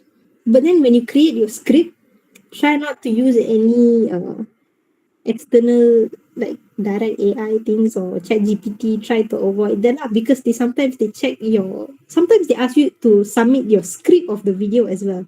So they might use that to like check whether you have used chat GPT or not in creating your script, because everyone can memorize an entire lengthy essay and just say things. But are you genuine on what you are going to say? That is the main question. So how do I answer why do you want this scholarship effectively? Of course, you should first identify what the scholarship is focusing on. For example, it is engineering or computer science. Let me just use an example of computer science lah. So if let's say you want the computer science scholarship, why do you want the scholarship? Okay, you talk about your career first lah. Like once you study computer science in your foundation, what are you planning to pursue in your degree? So what are you planning to pursue in degree, and what are you planning to pursue in your career? You should mention all of that. But it's not only about your studies and your career, it's also about your character building and building yourself as well. When you step into a new education background, of course, it not only shapes your academic side, but also yourself. So you can mention that by getting this scholarship, I get to meet students from all over Malaysia, learn more about themselves, and like you can mention all things like that. Mention interesting things about your self building lah, inner characters, like what you can gain. Like for example, teamwork skills, critical thinking skills. You can mention all the skills that you can gain. And maybe you can mention about you heard the scholarship from somewhere, you got interested, or you got inspired from someone who's success from the scholarship. Also, you can mention that, or someone who is in the same field that you want to pursue that achieve success. Also, you can mention about the person, and you can include many things about why you want this scholarship question, but don't make it over lengthy lah at that part. But try to impress the people who are viewing your video in this part. This part is also very important lah. Why do you want the scholarship? This is the main evaluation part on the decision making process of whether they should select you or not. So make sure you answer that question effectively. And the last question, what was the process of writing your script for the video? Of course, this was a very complicated process lah, if you ask me, because I use Google. Of course, I Google about what I'm going to do, my career. Let's say I choose a career. What is in the career? What do I need to do to achieve the career? Everything you need to write that, take that down. Research information. Of course, you should research about the scholarship first of all. Like when you do research about the scholarship, make sure you know about their motives, their goals, because sometimes in the interview they might ask you the things about the scholarship. Like for example, TNB, they will ask you siapa pengarah TNB, something like that they will ask you. Or like for example, if you come to TNB, what are the positions, sample positions that you can take and the projects that TNB has carried out the past 20 years? They will ask you that. So like make sure you do research on all of that. And like process for writing my script, just take down the most important details lah. Try to not write an entire lengthy essay on your what do you want to say. Just take down notes, jot down points, or maybe you can prepare. Let's say you are still like not confident on yourself, just prepare one whole essay, then try to memorize it, and then try to take down the most important points that you want to say. Then maybe you can use that as your script, the ringkas points, and then you just record your video. Yeah, so that's all lah. All right. Thank you so much for the great questions. And that marks the end for our Q&A session for video submission. Once again, thank you so much, Alicia, for the eye-opening session. I wish you all the best in your university studies in France. For the participants who didn't manage to ask their questions now, stay tuned as we have a general Q&A session coming right up. Now it's time to move on to the next session. Can we have the next slide, please?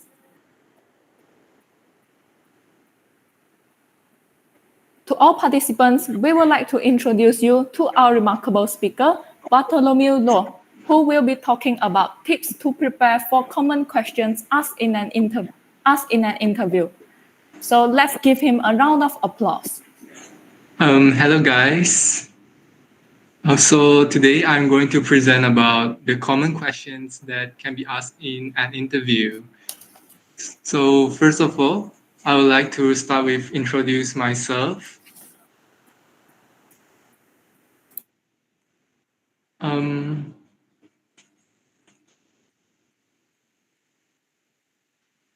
So I'm another guy from Sabah again, and thank you for Jason for redeeming that. We do not live on trees. That's very true. So, but I'm from Kota Kinabalu, and currently I'm a JPA, JKPJ France scholar, same as Alicia, and in fact we are course mate. So currently I'm applying for university in France, and hopefully I can continue my studies in political science field. So my inspiration comes from as a person who loves history, so I wanted to continue in science social. And in fact, previously I am a science social, and I am a science stream student who take physics, chemistry, bio, and I hate it a lot. So other than that, I'm also a runner in my high school during my high school. Yes, so during after SPM, I plan to run a full marathon. It was like crazy idea. I don't know where did I got the idea, to start with a full marathon, but not a half marathon. So during the marathon, I just got cramp, but I don't care. I just keep running. Then eventually I finish. So I'd like to continue with the next slide. Okay, so before I share the comments questions in interview, I would like to start with what you need to prepare before an interview, because I think it is also important to prepare something before the interview.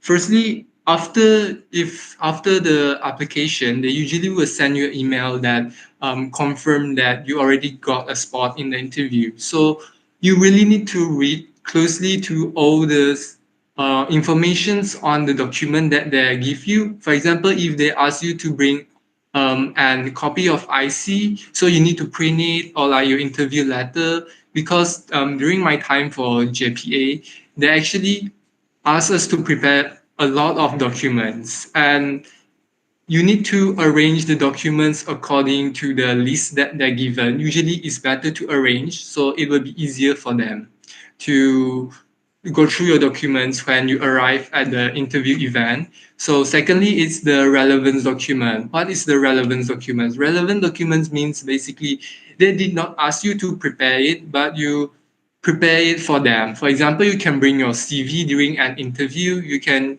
just show them, because if it is a face-to-face interview, you can just show your CV to them so they can have an overall look from your CV. So make sure to do your CV as good as possible, not in the interview and not in the application process, but also in the interview process, that you could use it.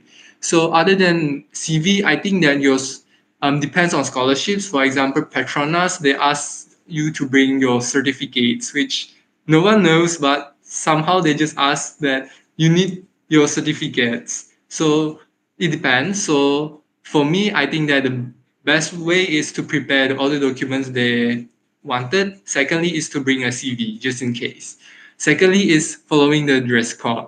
This one is kinda complicated, but not really. Usually for an interview, right, they will ask us to dress as smart as formal as it could. But for last year, from my experience, JPA is the only one that asks us to wear like collar t-shirts and track tracks. So during that time, everyone is kind of okay.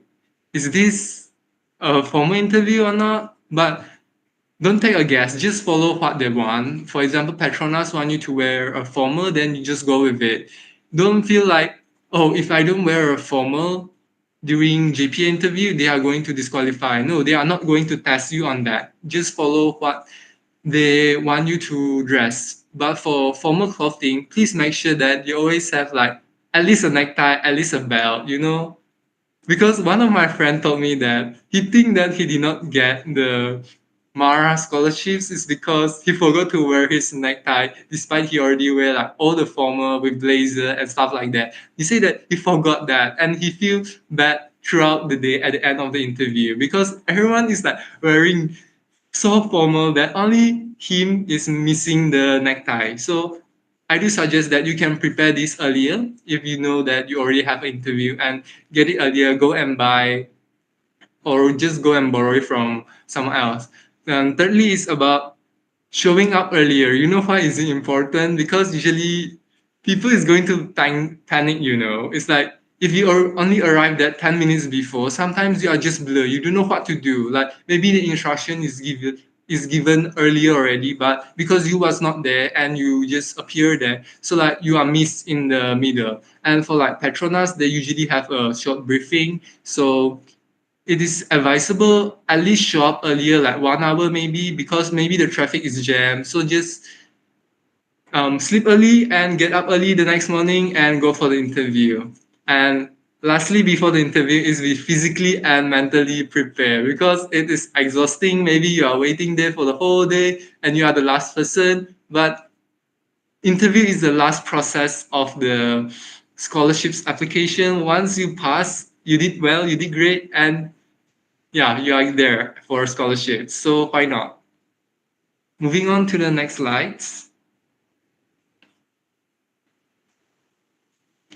So basically, there's four type of interview questions that I categorize into. So the first question is always about you. They will always start about you. For example, just please introduce yourself. Tell me about yourself, your strengths, and how do you describe yourself? And can you tell us some story about you? Like personal experience is basically based on your personal experience. So for this part, I think it is preparable. So means you need to prepare earlier. Maybe start from now. You can already start prepare for the process. For example, like what inspired you to pursue your studies in engineering and political science, in computer science. So you have to have a concrete example. Don't just say, "Oh, I want to study engineer because I think um, I will be rich in the future." That doesn't make sense at all. I mean, everyone want, right?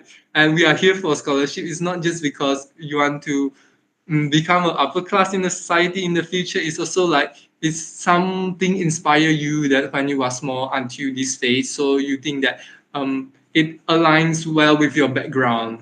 So the second type of question is very specialized. It depends on the thing that you choose during your application. For example, you are choosing going to UK to and you want to study in A level. So you need to know like, okay, so if I want to study A level, which subject that I need to take? Is it I want to study engineer, then I take history? It doesn't make sense at all, right? So you need to know, at least have a brief idea. You can do any kind of research online.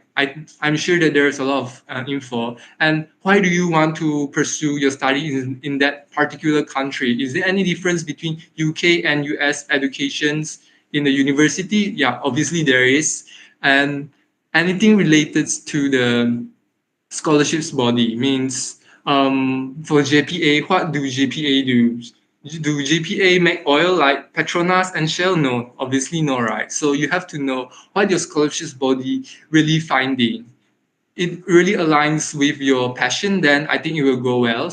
And oh, I forgot about the general knowledge. General knowledge basically means, for example, do you know any Python skill in computer science? Since you're interested, right? You say that. So please be specific that you know something else, something in the field. Don't just go like, oh, because my dad was an engineer. Then your dad was an engineer. What's the relationship between that? So you need to give concrete example and knowledge regarding the field. And the third kind of questions, it will be like in the middle of the interview, is usually situational judgment or opinion based questions. So basically, it is like kebab questions that you guys always do in SPM during the sejarah time. So it will ask you like, why do you think Malaysia is facing brain drain? So you just need to give up your rational ideas, and there's a lot of kind of questions because it's really opinion based, so there's no right or wrong answer throughout the interview. You just need to give out your own rational and your points, and with concrete example, just like how you do for your sejarah, always following the formula. Give points, give supporting ideas, give example, and come with a conclusion. I think that will works well. So there's also questions that regarding you, but maybe in the future they are proposing a questions to you. For example, how are you going to deal with stress if you are overseas? So you need to answer them with the best possible answer and in a positive way. Don't say that, oh, I will be stressed. Don't then I kind of cannot deal with it. So why are you here? So last one is the closing question. So closing question is usually about future and about what are you going to do in the future. So it's like, where do you see yourself in the next 5 years? So it really depends because it depends on your course. For example, you are taking A levels, is a 2+4, probably 2+4. So within the 5 years, you're still in a uni. So upon finishing your degree, what will you do in the 5 years time?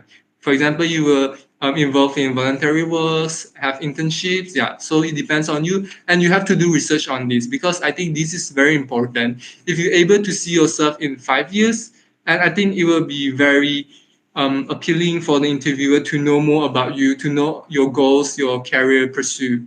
So, and another question is like, how you differentiate you from other candidates. I think this is a hard question to most of us if you don't have any ideas, because you have to have like really different distinct characteristic from other people that makes they want to choose you, because like you are the only one, you are the special.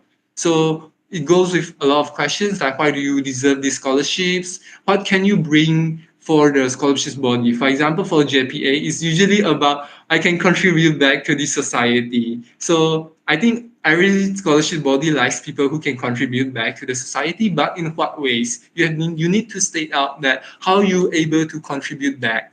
So moving on.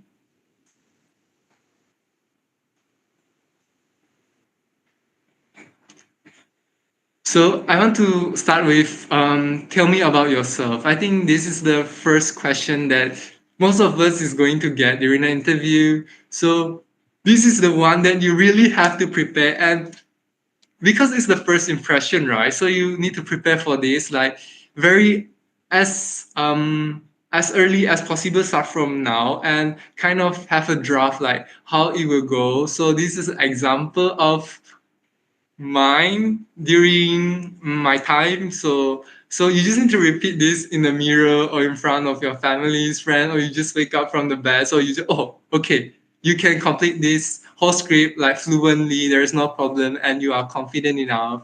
And the secondly is remember to smile throughout the interview. Like they are not owning you some money, they are trying to give you the chance, the opportunity to study overseas. So remember to smile that, oh, I am so confident, I'm so happy to be here today. So the technique I use to answer this question is usually present, past, future. Means who are you right now.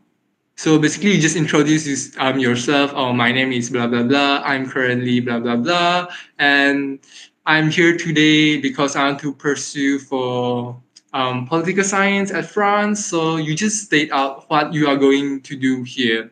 So talking about past, how you can relate it's like from my example, I use it in explaining my past experience, how it makes me a all rounder. So I say, oh, I always have missed one or two pillars that I always wanted to, which is attitude, academics, co-curriculums, and sports. So I'm happy that I have successfully managed to hit all the four pillars, as you can see in my application form.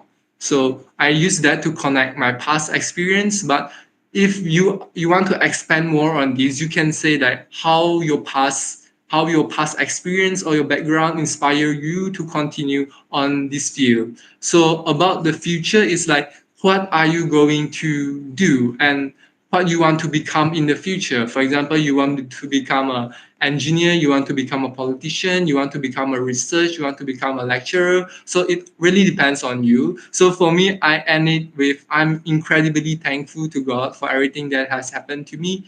And I'm really interested to see how far this mindset can bring me in the future. So I end it with a happier way, but you always can next your own intro, but make sure that you have these three elements: present, past, future. So moving on to the next slide.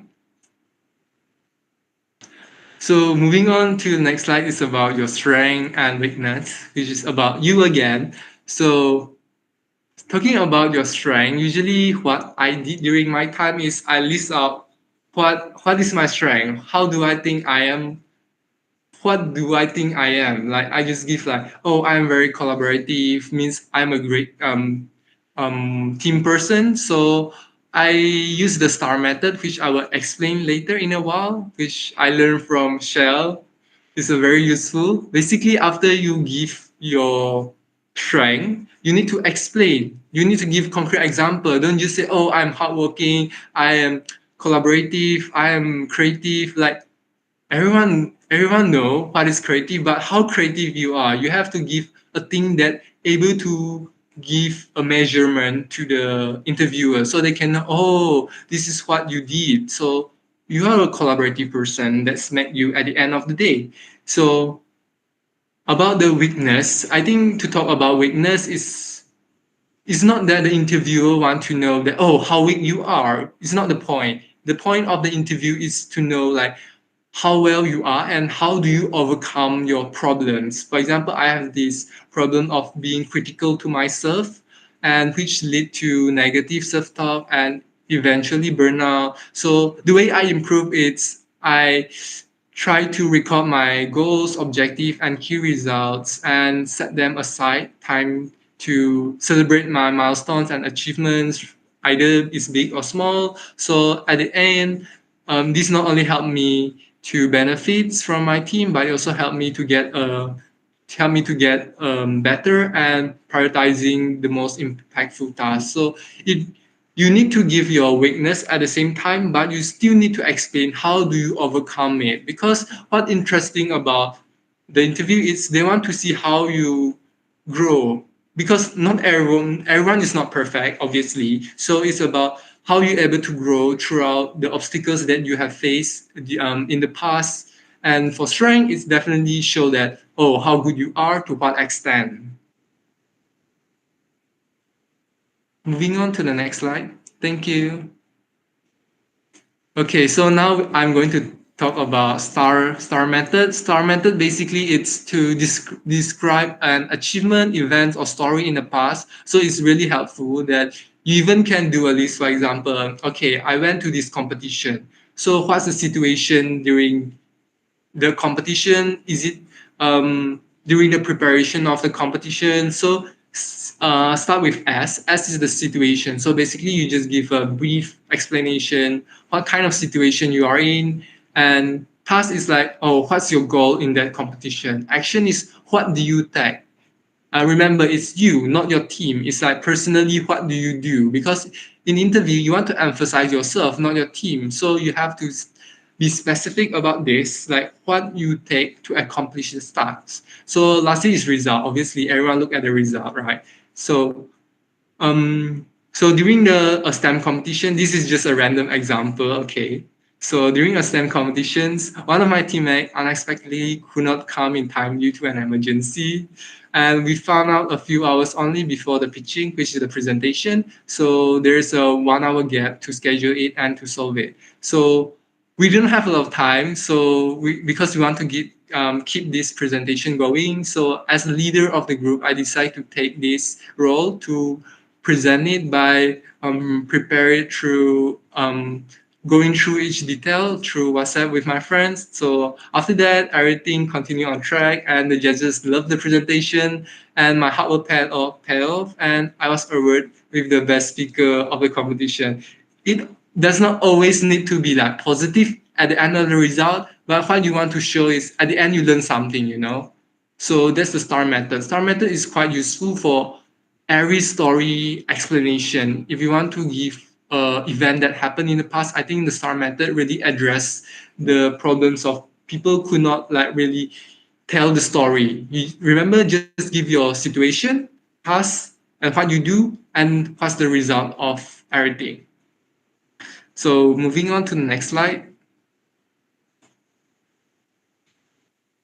So this is a brief explanation on what you should do to tackle like other kind of question, because the question can be very wide, which I cannot provide you like very specific example. So basically for specialized question, usually they will ask you like, oh, why do you want to go to France? Yeah. So you just need to clear why you want to go to France. It's like your choice of country.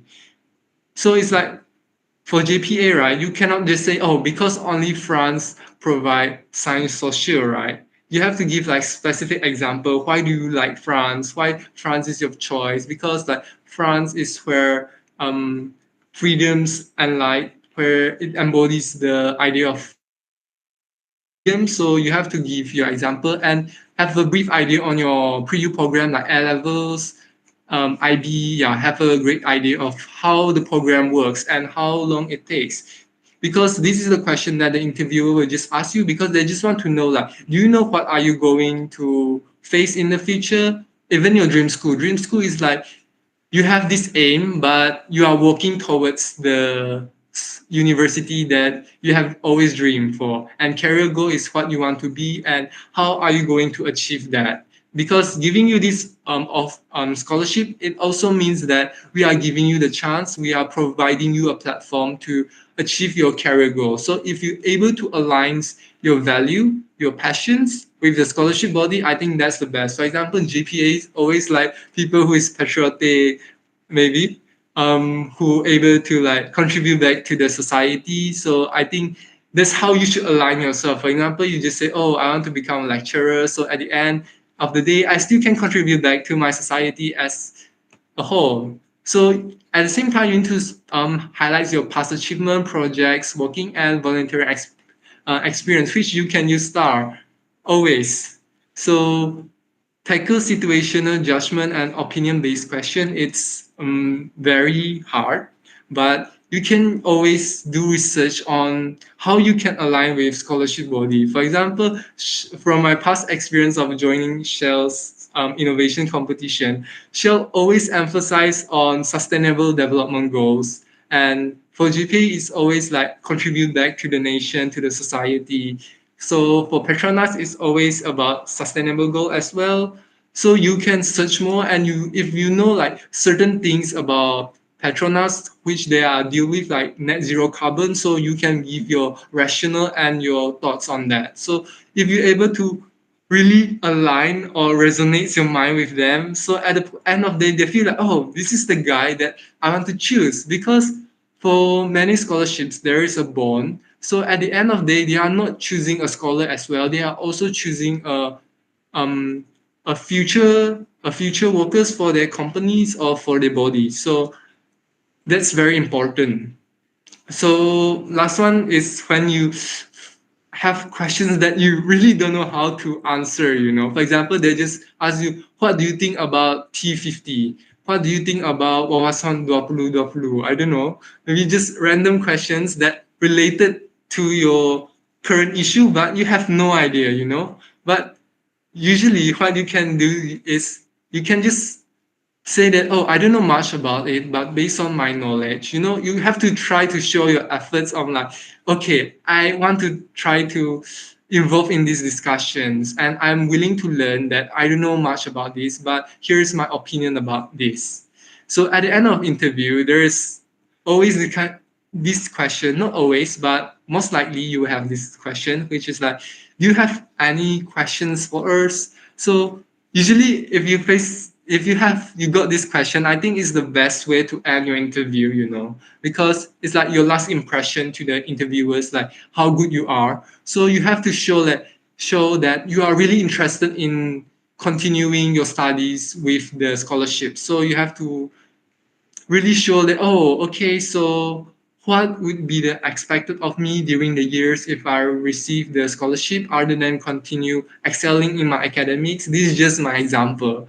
But if you are really interested in certain field, for example, for Petronas, you can just ask like, what's the difficulty as petroleum engineering when you are going offshore? You can just ask like specific example that you are really interested. At the same time, you are showing them that, oh, I am really interested in this field. So can you give me more insights into these things? So they will see like, okay, this is the person that I am finding. It's not that just this person want to have a scholarship. He's not short-sighted. He's like really have a long sight of like, what am I going to be in the next 10 years or 5 years? So that's all from me. And thank you. All right. Thank you so much, Bartholomew, for this wonderful and insightful sharing session. Your insights on tips to prepare for common questions asked in an interview are truly beneficial to all of us. Ladies and gentlemen, can we have the next slide, please? Yeah, I think the next one. All right, thanks. Ladies and gentlemen, it's now time for our general Q&A session. Can we switch over to the Slido, please? All right, thank you. To all participants, you guys are welcome to ask any questions you have for all the soft skills preparation tips that have been shared so far. So you may leave your questions in our Slido, which can be accessed by scanning the QR code on the screen or via the link sent in the Google Meet chat box earlier. Oh, here comes our first question. May I ask for some recommendation of resources like websites that could help us to prepare for social issues or national awareness questions for interview? I guess this one is directed to Bartholomew.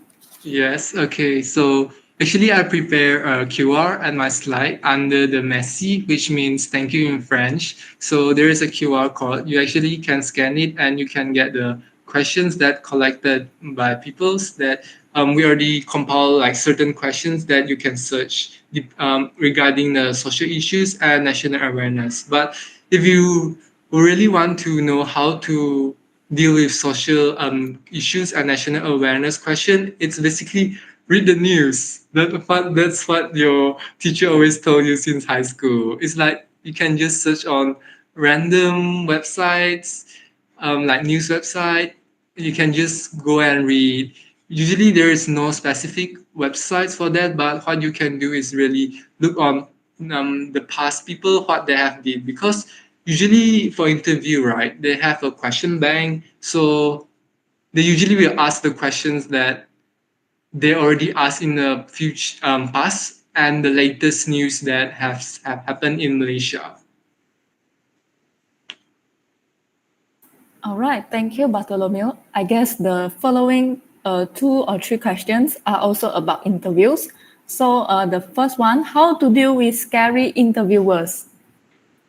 So for me, right, I never meet scary interviewers throughout the whole interview. They are always nice and friendly.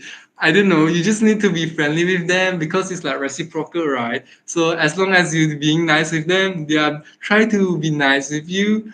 So I think if you really face like scary interviewer, maybe it's just their face. The face looks like poker. I don't know, like they doesn't smile, but it doesn't mean that they are mean to you. So what you need to do is just present yourself, that show that you are a happy, positive person, not like him or her. So just try to be yourself, and you don't need to be scared because they are just try to evaluate you through your interview. So it doesn't matter that they are scary, as long as you are the person that is positive and it leads to a positive outcome at the end.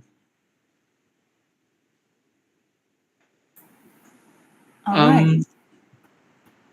Yeah, I think you can continue with the Okay. questions. Thanks. So, how to not appear nervous to the interviewer?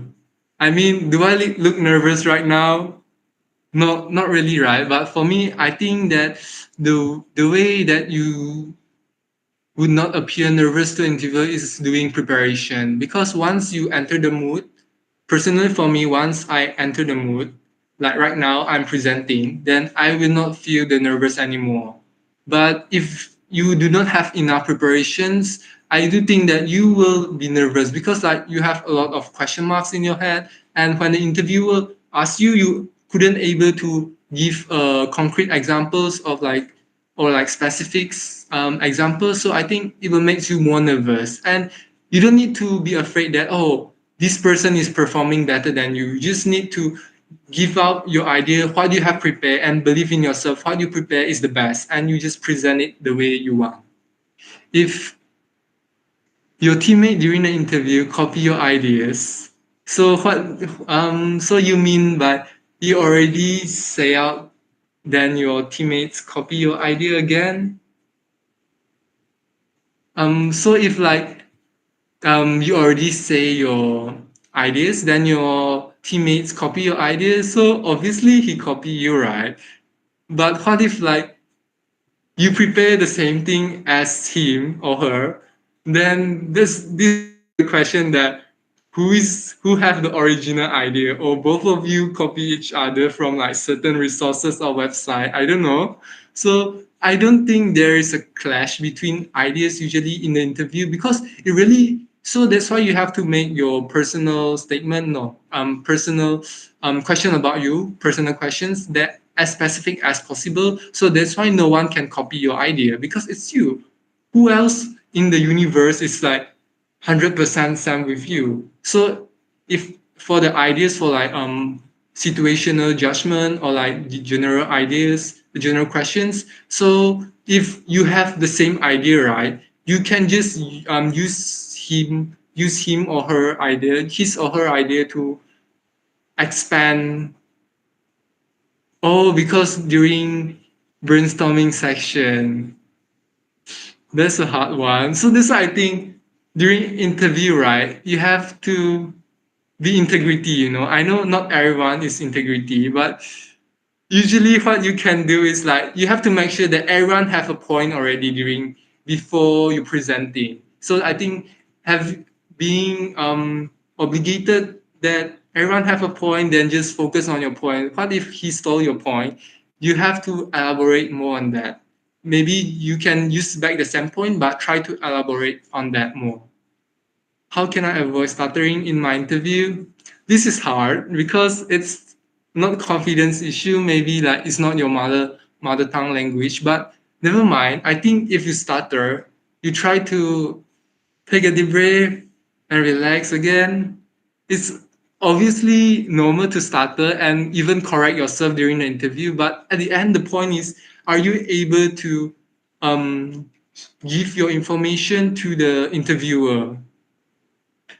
Is high vocab necessary for IB? No, it is not as necessary, but there is like specific terms which maybe you need.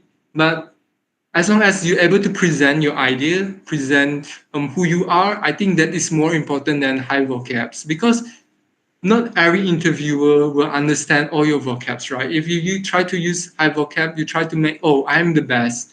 I mean, you can if that's the natural way that you usually talk, then it's definitely fine. As long as it is natural, it is you, then you want to use high vocab, then just go with it. But if you usually talk with a normal vocab, then just go with it. As long as you're able to present yourself in the best way possible.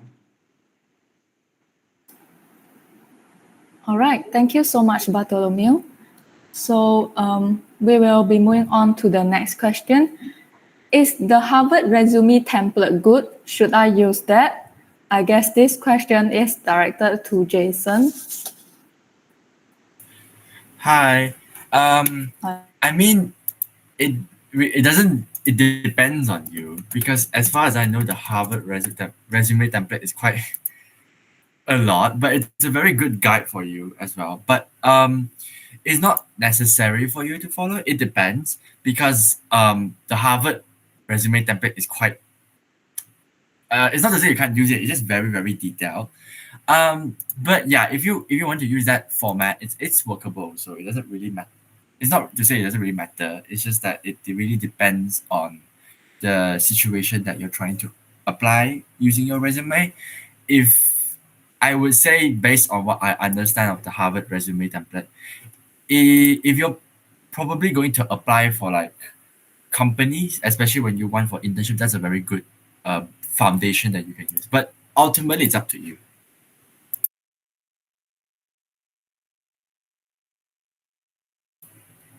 And I'll move on. Yeah, I'll move on to the next question. Yeah, it's about resume also. Yeah. Okay. Okay. So can I use first person language in my resume, or just keep it in like second or third person?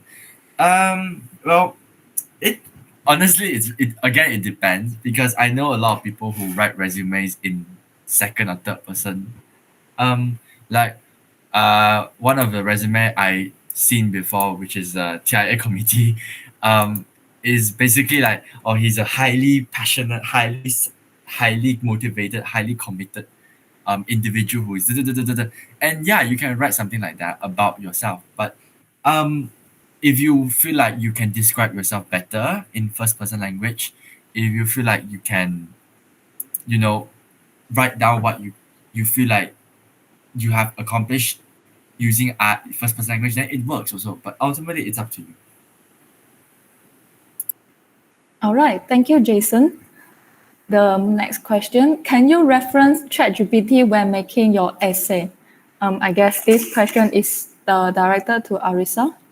I think to a certain extent, when you're like writing down your essays, I think it's important, of course, to get reference, especially when it involves technical based questions, especially relating to course.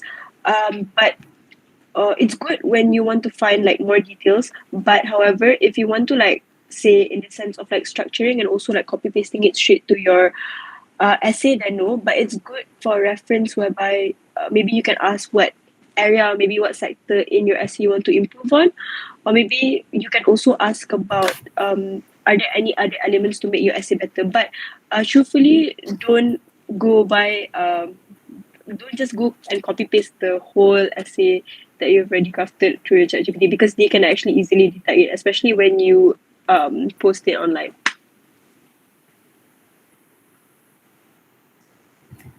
All right, thank you so much, Arisa. The next one. Where can I find good resources to reference when making my resume? So I guess it's Jason's turn again. Thank you so much. Well, I mean, like just now, one of you guys have stated, but the Harvard, well, as an example, the Harvard business resume template is quite a good foundation, I would say. But if you want good resources to reference, well, you can. I feel like as a baseline foundation lah, you can just Google up resume template on Google, and it'll pop up a lot of templates that you can follow and you can refer. If you feel like you struggle in terms of how you describe your professional experiences and everything, then maybe you can. I wouldn't say you should use ChatGPT and everything, but you can. In my personal view, you can kind of like reference it, review it, but not copy it completely. There's a lot of resources in the internet that can help you definitely when you want to create your resume. It's not just what you can find; it's also what you can also create. So it it really depends on the resources that you have, and especially the way you write it as well. All right, thank you, Jason.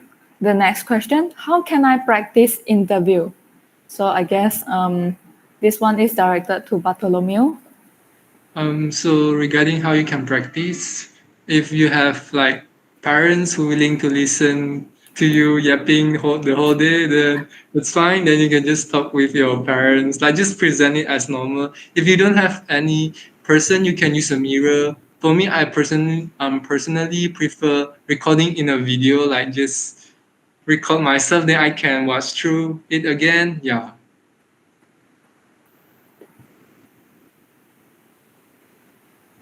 All right, thanks, Bartholomew.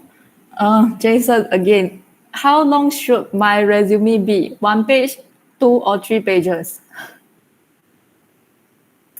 Well, it okay lah. It depends on your achievements as well. I would say to maximize like the potential and keep it a bit brief, maybe one to 2 pages. You shouldn't write 3 pages. That's why I said like the example that I gave just now is not really ideal because it's too long and it's too messy. But ideally, your resume should be a bit short. It should just highlight what necessary information. For example, if you're applying for a job, then it should just highlight your professional experience, your education, and that's literally it. So it shouldn't be too long, I would say. It depends on how you structure it as well. But I would say maximum it should be 2 pages. All right, thanks, Jason. Questions about interviews again. What should I do if I suddenly freeze in the middle of my interview? I mean, if you suddenly freeze in an interview, what can you do? Just freeze sekejap, then continue. Just rephrase maybe what you have said and try to go with what you have prepared. That's why when during your preparation, you should not focus on remembering everything. You should know what's your point. For example, I know that I'm a hardworking person, then which example I should give. So you just use your language to build up the sentence yourself, and you just remember the points that you need to present during the interview. So I don't think in that case you will freeze during the interview. All right, thank you. Moving on, are there any tips to calm down during an interview? I always stutter. For me, if I always if I am nervous, I will just take a deep breath and just stop a while. It's okay to stop. For example, right now I'm talking, then I stop a while, then I continue with what I want to say. So it's like your preparation, you already did that much of preparation. Then if you are nervous, then isn't it your hard work will be mess up? So why don't you just believe in what you already prepared and just try to go with what you have prepared and just be calm. Even if suddenly you cannot remember what you say, but at least you have the point in your mind, then just build up your own sentence structures. It does not need to be perfect. You don't need to really care about your grammar. There is as, do or does.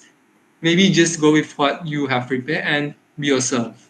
So the interview usually conducted in English, but it depends. For JPA, they usually go with English or Malay. But during my time, they told me that they are okay if you speak in Malay or English. But for JPA interview, I recommend you guys to try with like English and Malay. Means keep a balance between 50 and 50. But for certain states, I heard that they would tell you that whether you should use Malay or English. So it depends on the situation. If they say that you can go with both language, then you should go with Malay and English. If it's like Shell and Petronas, you can just go with full English if they did not ask you to speak in Malay. All right. Thank you for sharing, Bartholomew. So moving on, is stuttering a huge disadvantage when recording a video submission? Sometimes I retake the whole video due to one short brain lag. So I guess this question is directed to Alicia. Uh, I think, right, in my opinion, stuttering is a very normal thing that occurs to anyone at all. It makes you nervous when you are required to present about all of your achievements and your goals and your priorities and what you're going to do 10 years from now, all at the same time for you to remember every single thing while making sure that your video is in tip-top quality is a very hard thing to do, especially in one go. It's not easy.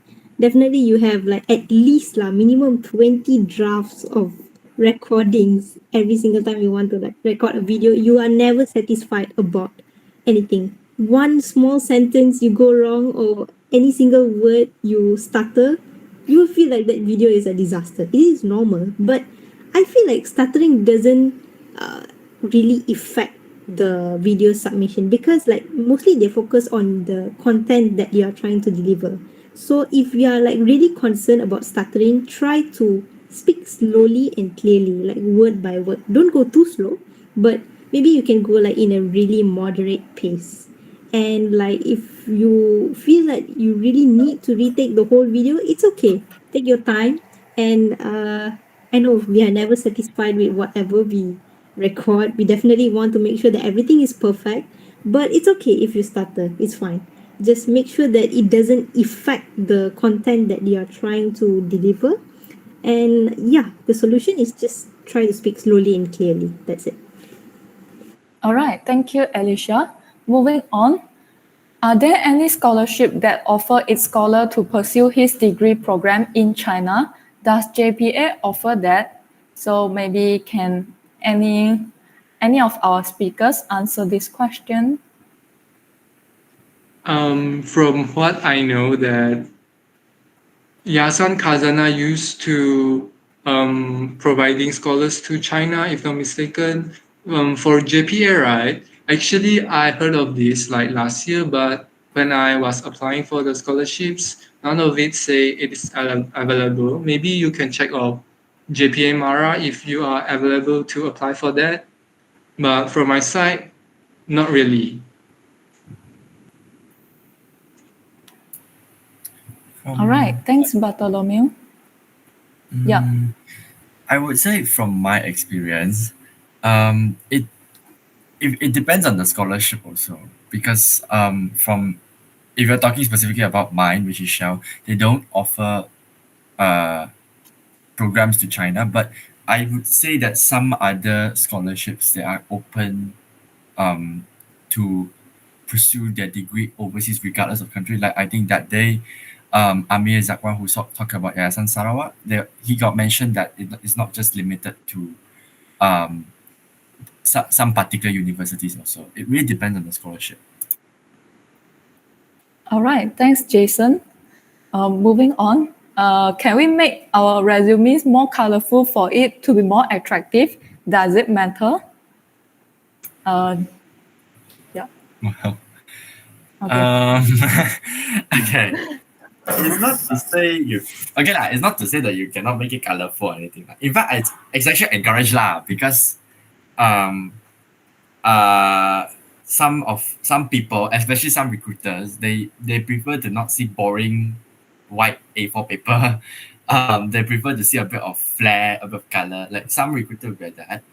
I would say it doesn't. It's not to say it doesn't matter. It's just it's not really very significant from my experience because in the end it's what on the paper that counts. It's what you have listed out in your achievements, what how's your academic performance like, what type of job experience have you had. It's that matters.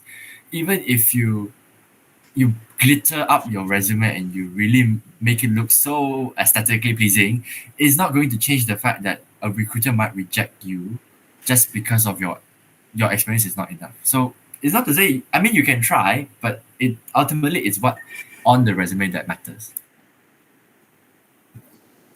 All right, thanks, Jason. I think the next question is also about resume. I heard some people say resumes doesn't need the photo of the applicant as it's not necessary. Is it true? Well,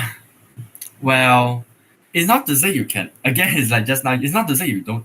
You have to put one, but it's generally. I think the other speakers can also agree with me on this. But it's generally recommended to put at least one. It's just a general. It's like an unspoken rule, in essence. In like, it's not to say you have to, but it's just recommended for you to put one because you have to think about it in a more logical sense when you're applying for jobs or applying for scholarships, especially given that most of the people here, the participants here are within that age range, right? Most of them, when you want to apply to scholarship bodies, you have to at least show who you are, like physically. You can't just. It ties back down to just not being a ghost. Because the recruiter, they have to know who you are eventually. Especially during the interviews. So might as well give them a beforehand impression about how you look like and how you are in a professional setting. In a sense, it's not to say it's mandatory, it's just recommended, and in some cases it actually increases your chance because there are a lot of situations where people who are applying for jobs, especially, they got turned down because the recruiter simply just doesn't know who you are, especially, and this can be true especially in situations where there are no interviews. So it's not to say it's mandatory, it's highly recommended. All right, thanks, Jason. I think we have nearly reached the end of our Q&A. So the last two questions, I think, are about video submission. So Alicia, for video submission, will they give you questions to answer beforehand or just a general one where you introduce yourself? Okay, that's a good question actually. It depends on the scholarship because some they will just give you just 3 sentences. Explain or introduce yourself briefly. Why do you want the scholarship? And what do you plan to pursue after getting the scholarship? That was what I got for TNB. But for some other scholarships, like I think YTL scholarship has also the video submission thing, but they did not mention specifically about what they wanted. So it's like they just blank, create a video about introducing yourself. That's it. So you have no idea about what can I put inside, what should I put, and what should I not put. But it's better to do like this. First of all, you briefly introduce yourself. Tell what you're currently doing, what's your results and everything. Second, your achievements in high school. So what you have achieved so far, what you have participated, what are the positions you have held before, what are the activities you have participated before. List and tell all of that things. Then the third part, you move on about why you want to pursue or why you want to get the scholarship. How does the scholarship bring meaning in your life? Like, what do you want to do after getting the scholarship? That will be the third part. And then the fourth part is about 10 years from now. After getting the scholarship, how does it help me in my self development through my career? Or how can it develop my personal attitudes and everything? So you share that in the fourth part. And then the conclusion, just give a brief summary about why you want to get the scholarship. So this is the flow that I would recommend you to follow. But if let's say they don't mention anything lah, so this you can follow this method. Or if they really specify you to emphasize on a specific question, for example, they can ask you anything actually in that video submission.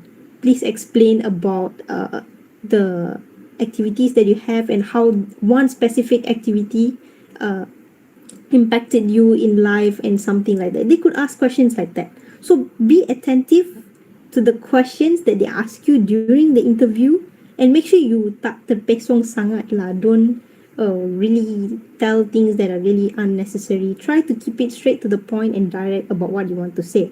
And I think the last question is also for me. Do you recommend to take the video from the waist up or above shoulder? Should I include hand movements? So it's really recommended for you to take the video from waist up, because if you take the video from waist up, you can see like basically half of your body, and you can do more hand movements. But don't try to overdo it, and like for example, if you overdo the hand movement and everything, I know you have the enthusiasm to express your feelings on why you want the scholarship and everything, to make sure that you outshine among the other candidates. Yes, can, but don't overdo it lah. Just make sure that your hand movements don't like distract the viewers from what the content that you're trying to say. So yeah, take the video from waist up, and yeah, do include hand movements, but not too much. That's all. All right. Thank you so much, Alicia. I think so we have come to the end of this Q&A session. So thank you so much for the great questions, and that concludes the Q&A session on our third and last day for Choices Ahead 2.0. So yeah, many thanks to our amazing speakers for your dedication to this event. Your insights and knowledge on those soft skills really empower our participants as they embark on their journey for scholarship applications. And we wish you all the best in your studies and the future endeavors. Next, we would like to hear about your experiences in our workshop. So, our dear participants, please fill out our feedback form, which will only take a few minutes to complete. You will only be eligible to receive an e-certificate after you have submitted the form. So please kindly scan the QR code on the screen to access our feedback form. So I'll just give a few minutes, like 1-2 minutes, for you guys to fill in our feedback form.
All right, thank you so much for filling up the feedback form, as your feedback is invaluable for us to improve on our future events. To those who haven't filled it up, kindly access the form via the link sent in the WhatsApp group chat later. So can we have the next slide, please?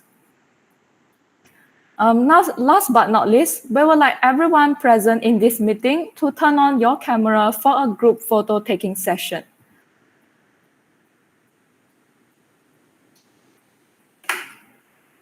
So everyone, please on your camera while I change the layout in my Google Meet.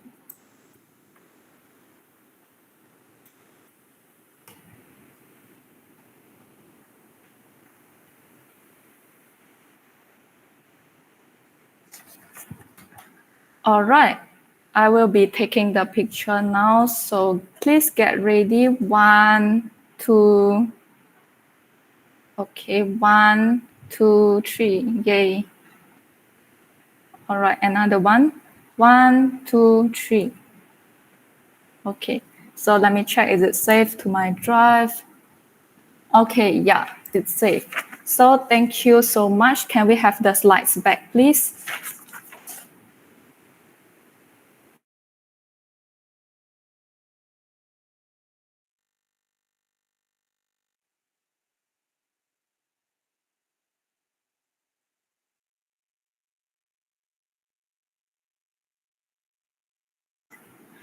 As we have reached the final segment of our event, please join me in welcoming Tutors in Action Executive Director, or Chang-Ru, for her closing speech. Chang-Ru, the floor is yours now.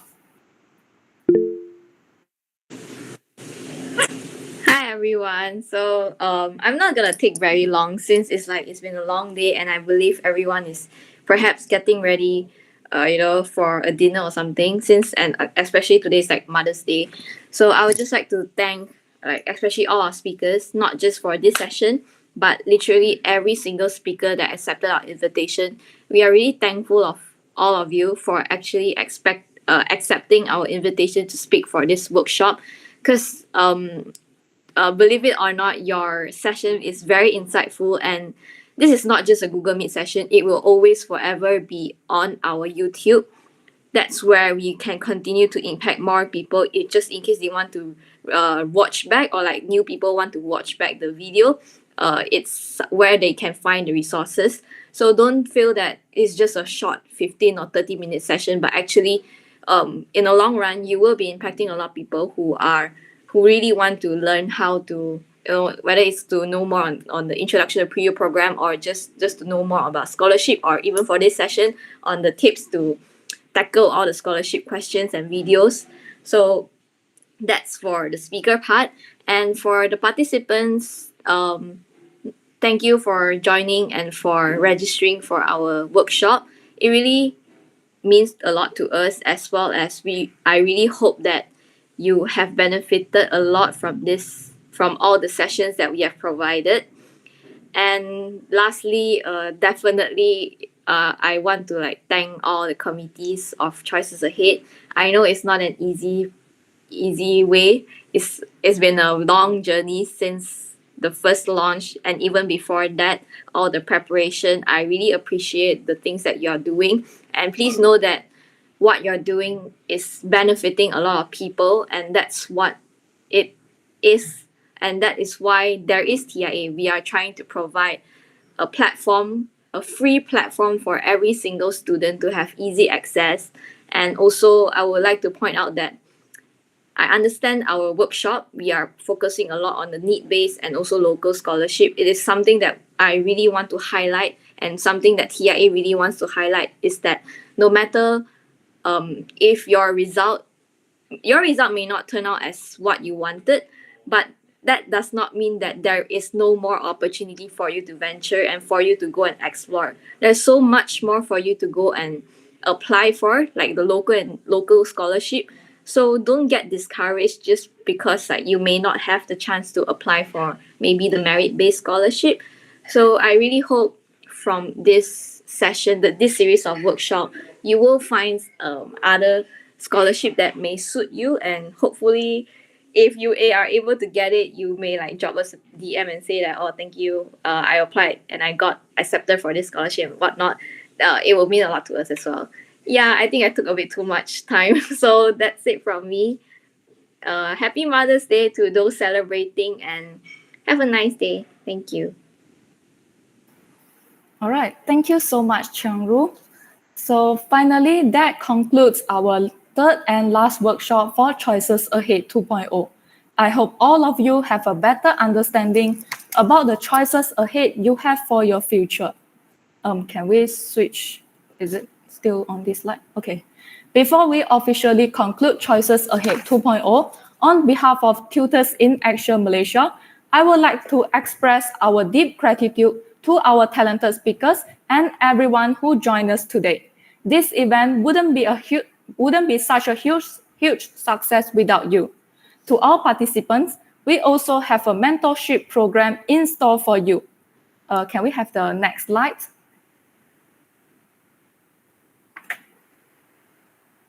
By joining this program, you can receive personalized guidance from mentors for your scholarship applications. This program will be conducted in June via Discord with the duration of 1 whole month. Can we switch to the next slide?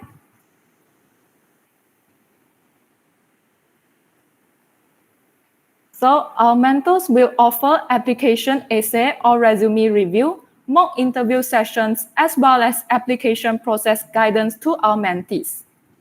Next slide, please. So if you're interested to join, please stay tuned for our upcoming launch post on our Instagram, Tutors in Action. Okay. So I think the launch post will be up tomorrow. So you may also check out all our websites, follow our LinkedIn, and subscribe to our YouTube channel. Once again, thank you so much for joining us, and Tutors in Action Malaysia wishes everyone all the best in your future endeavors. We hope you had a wonderful time and have a good day ahead. Thank you. See you guys. Bye.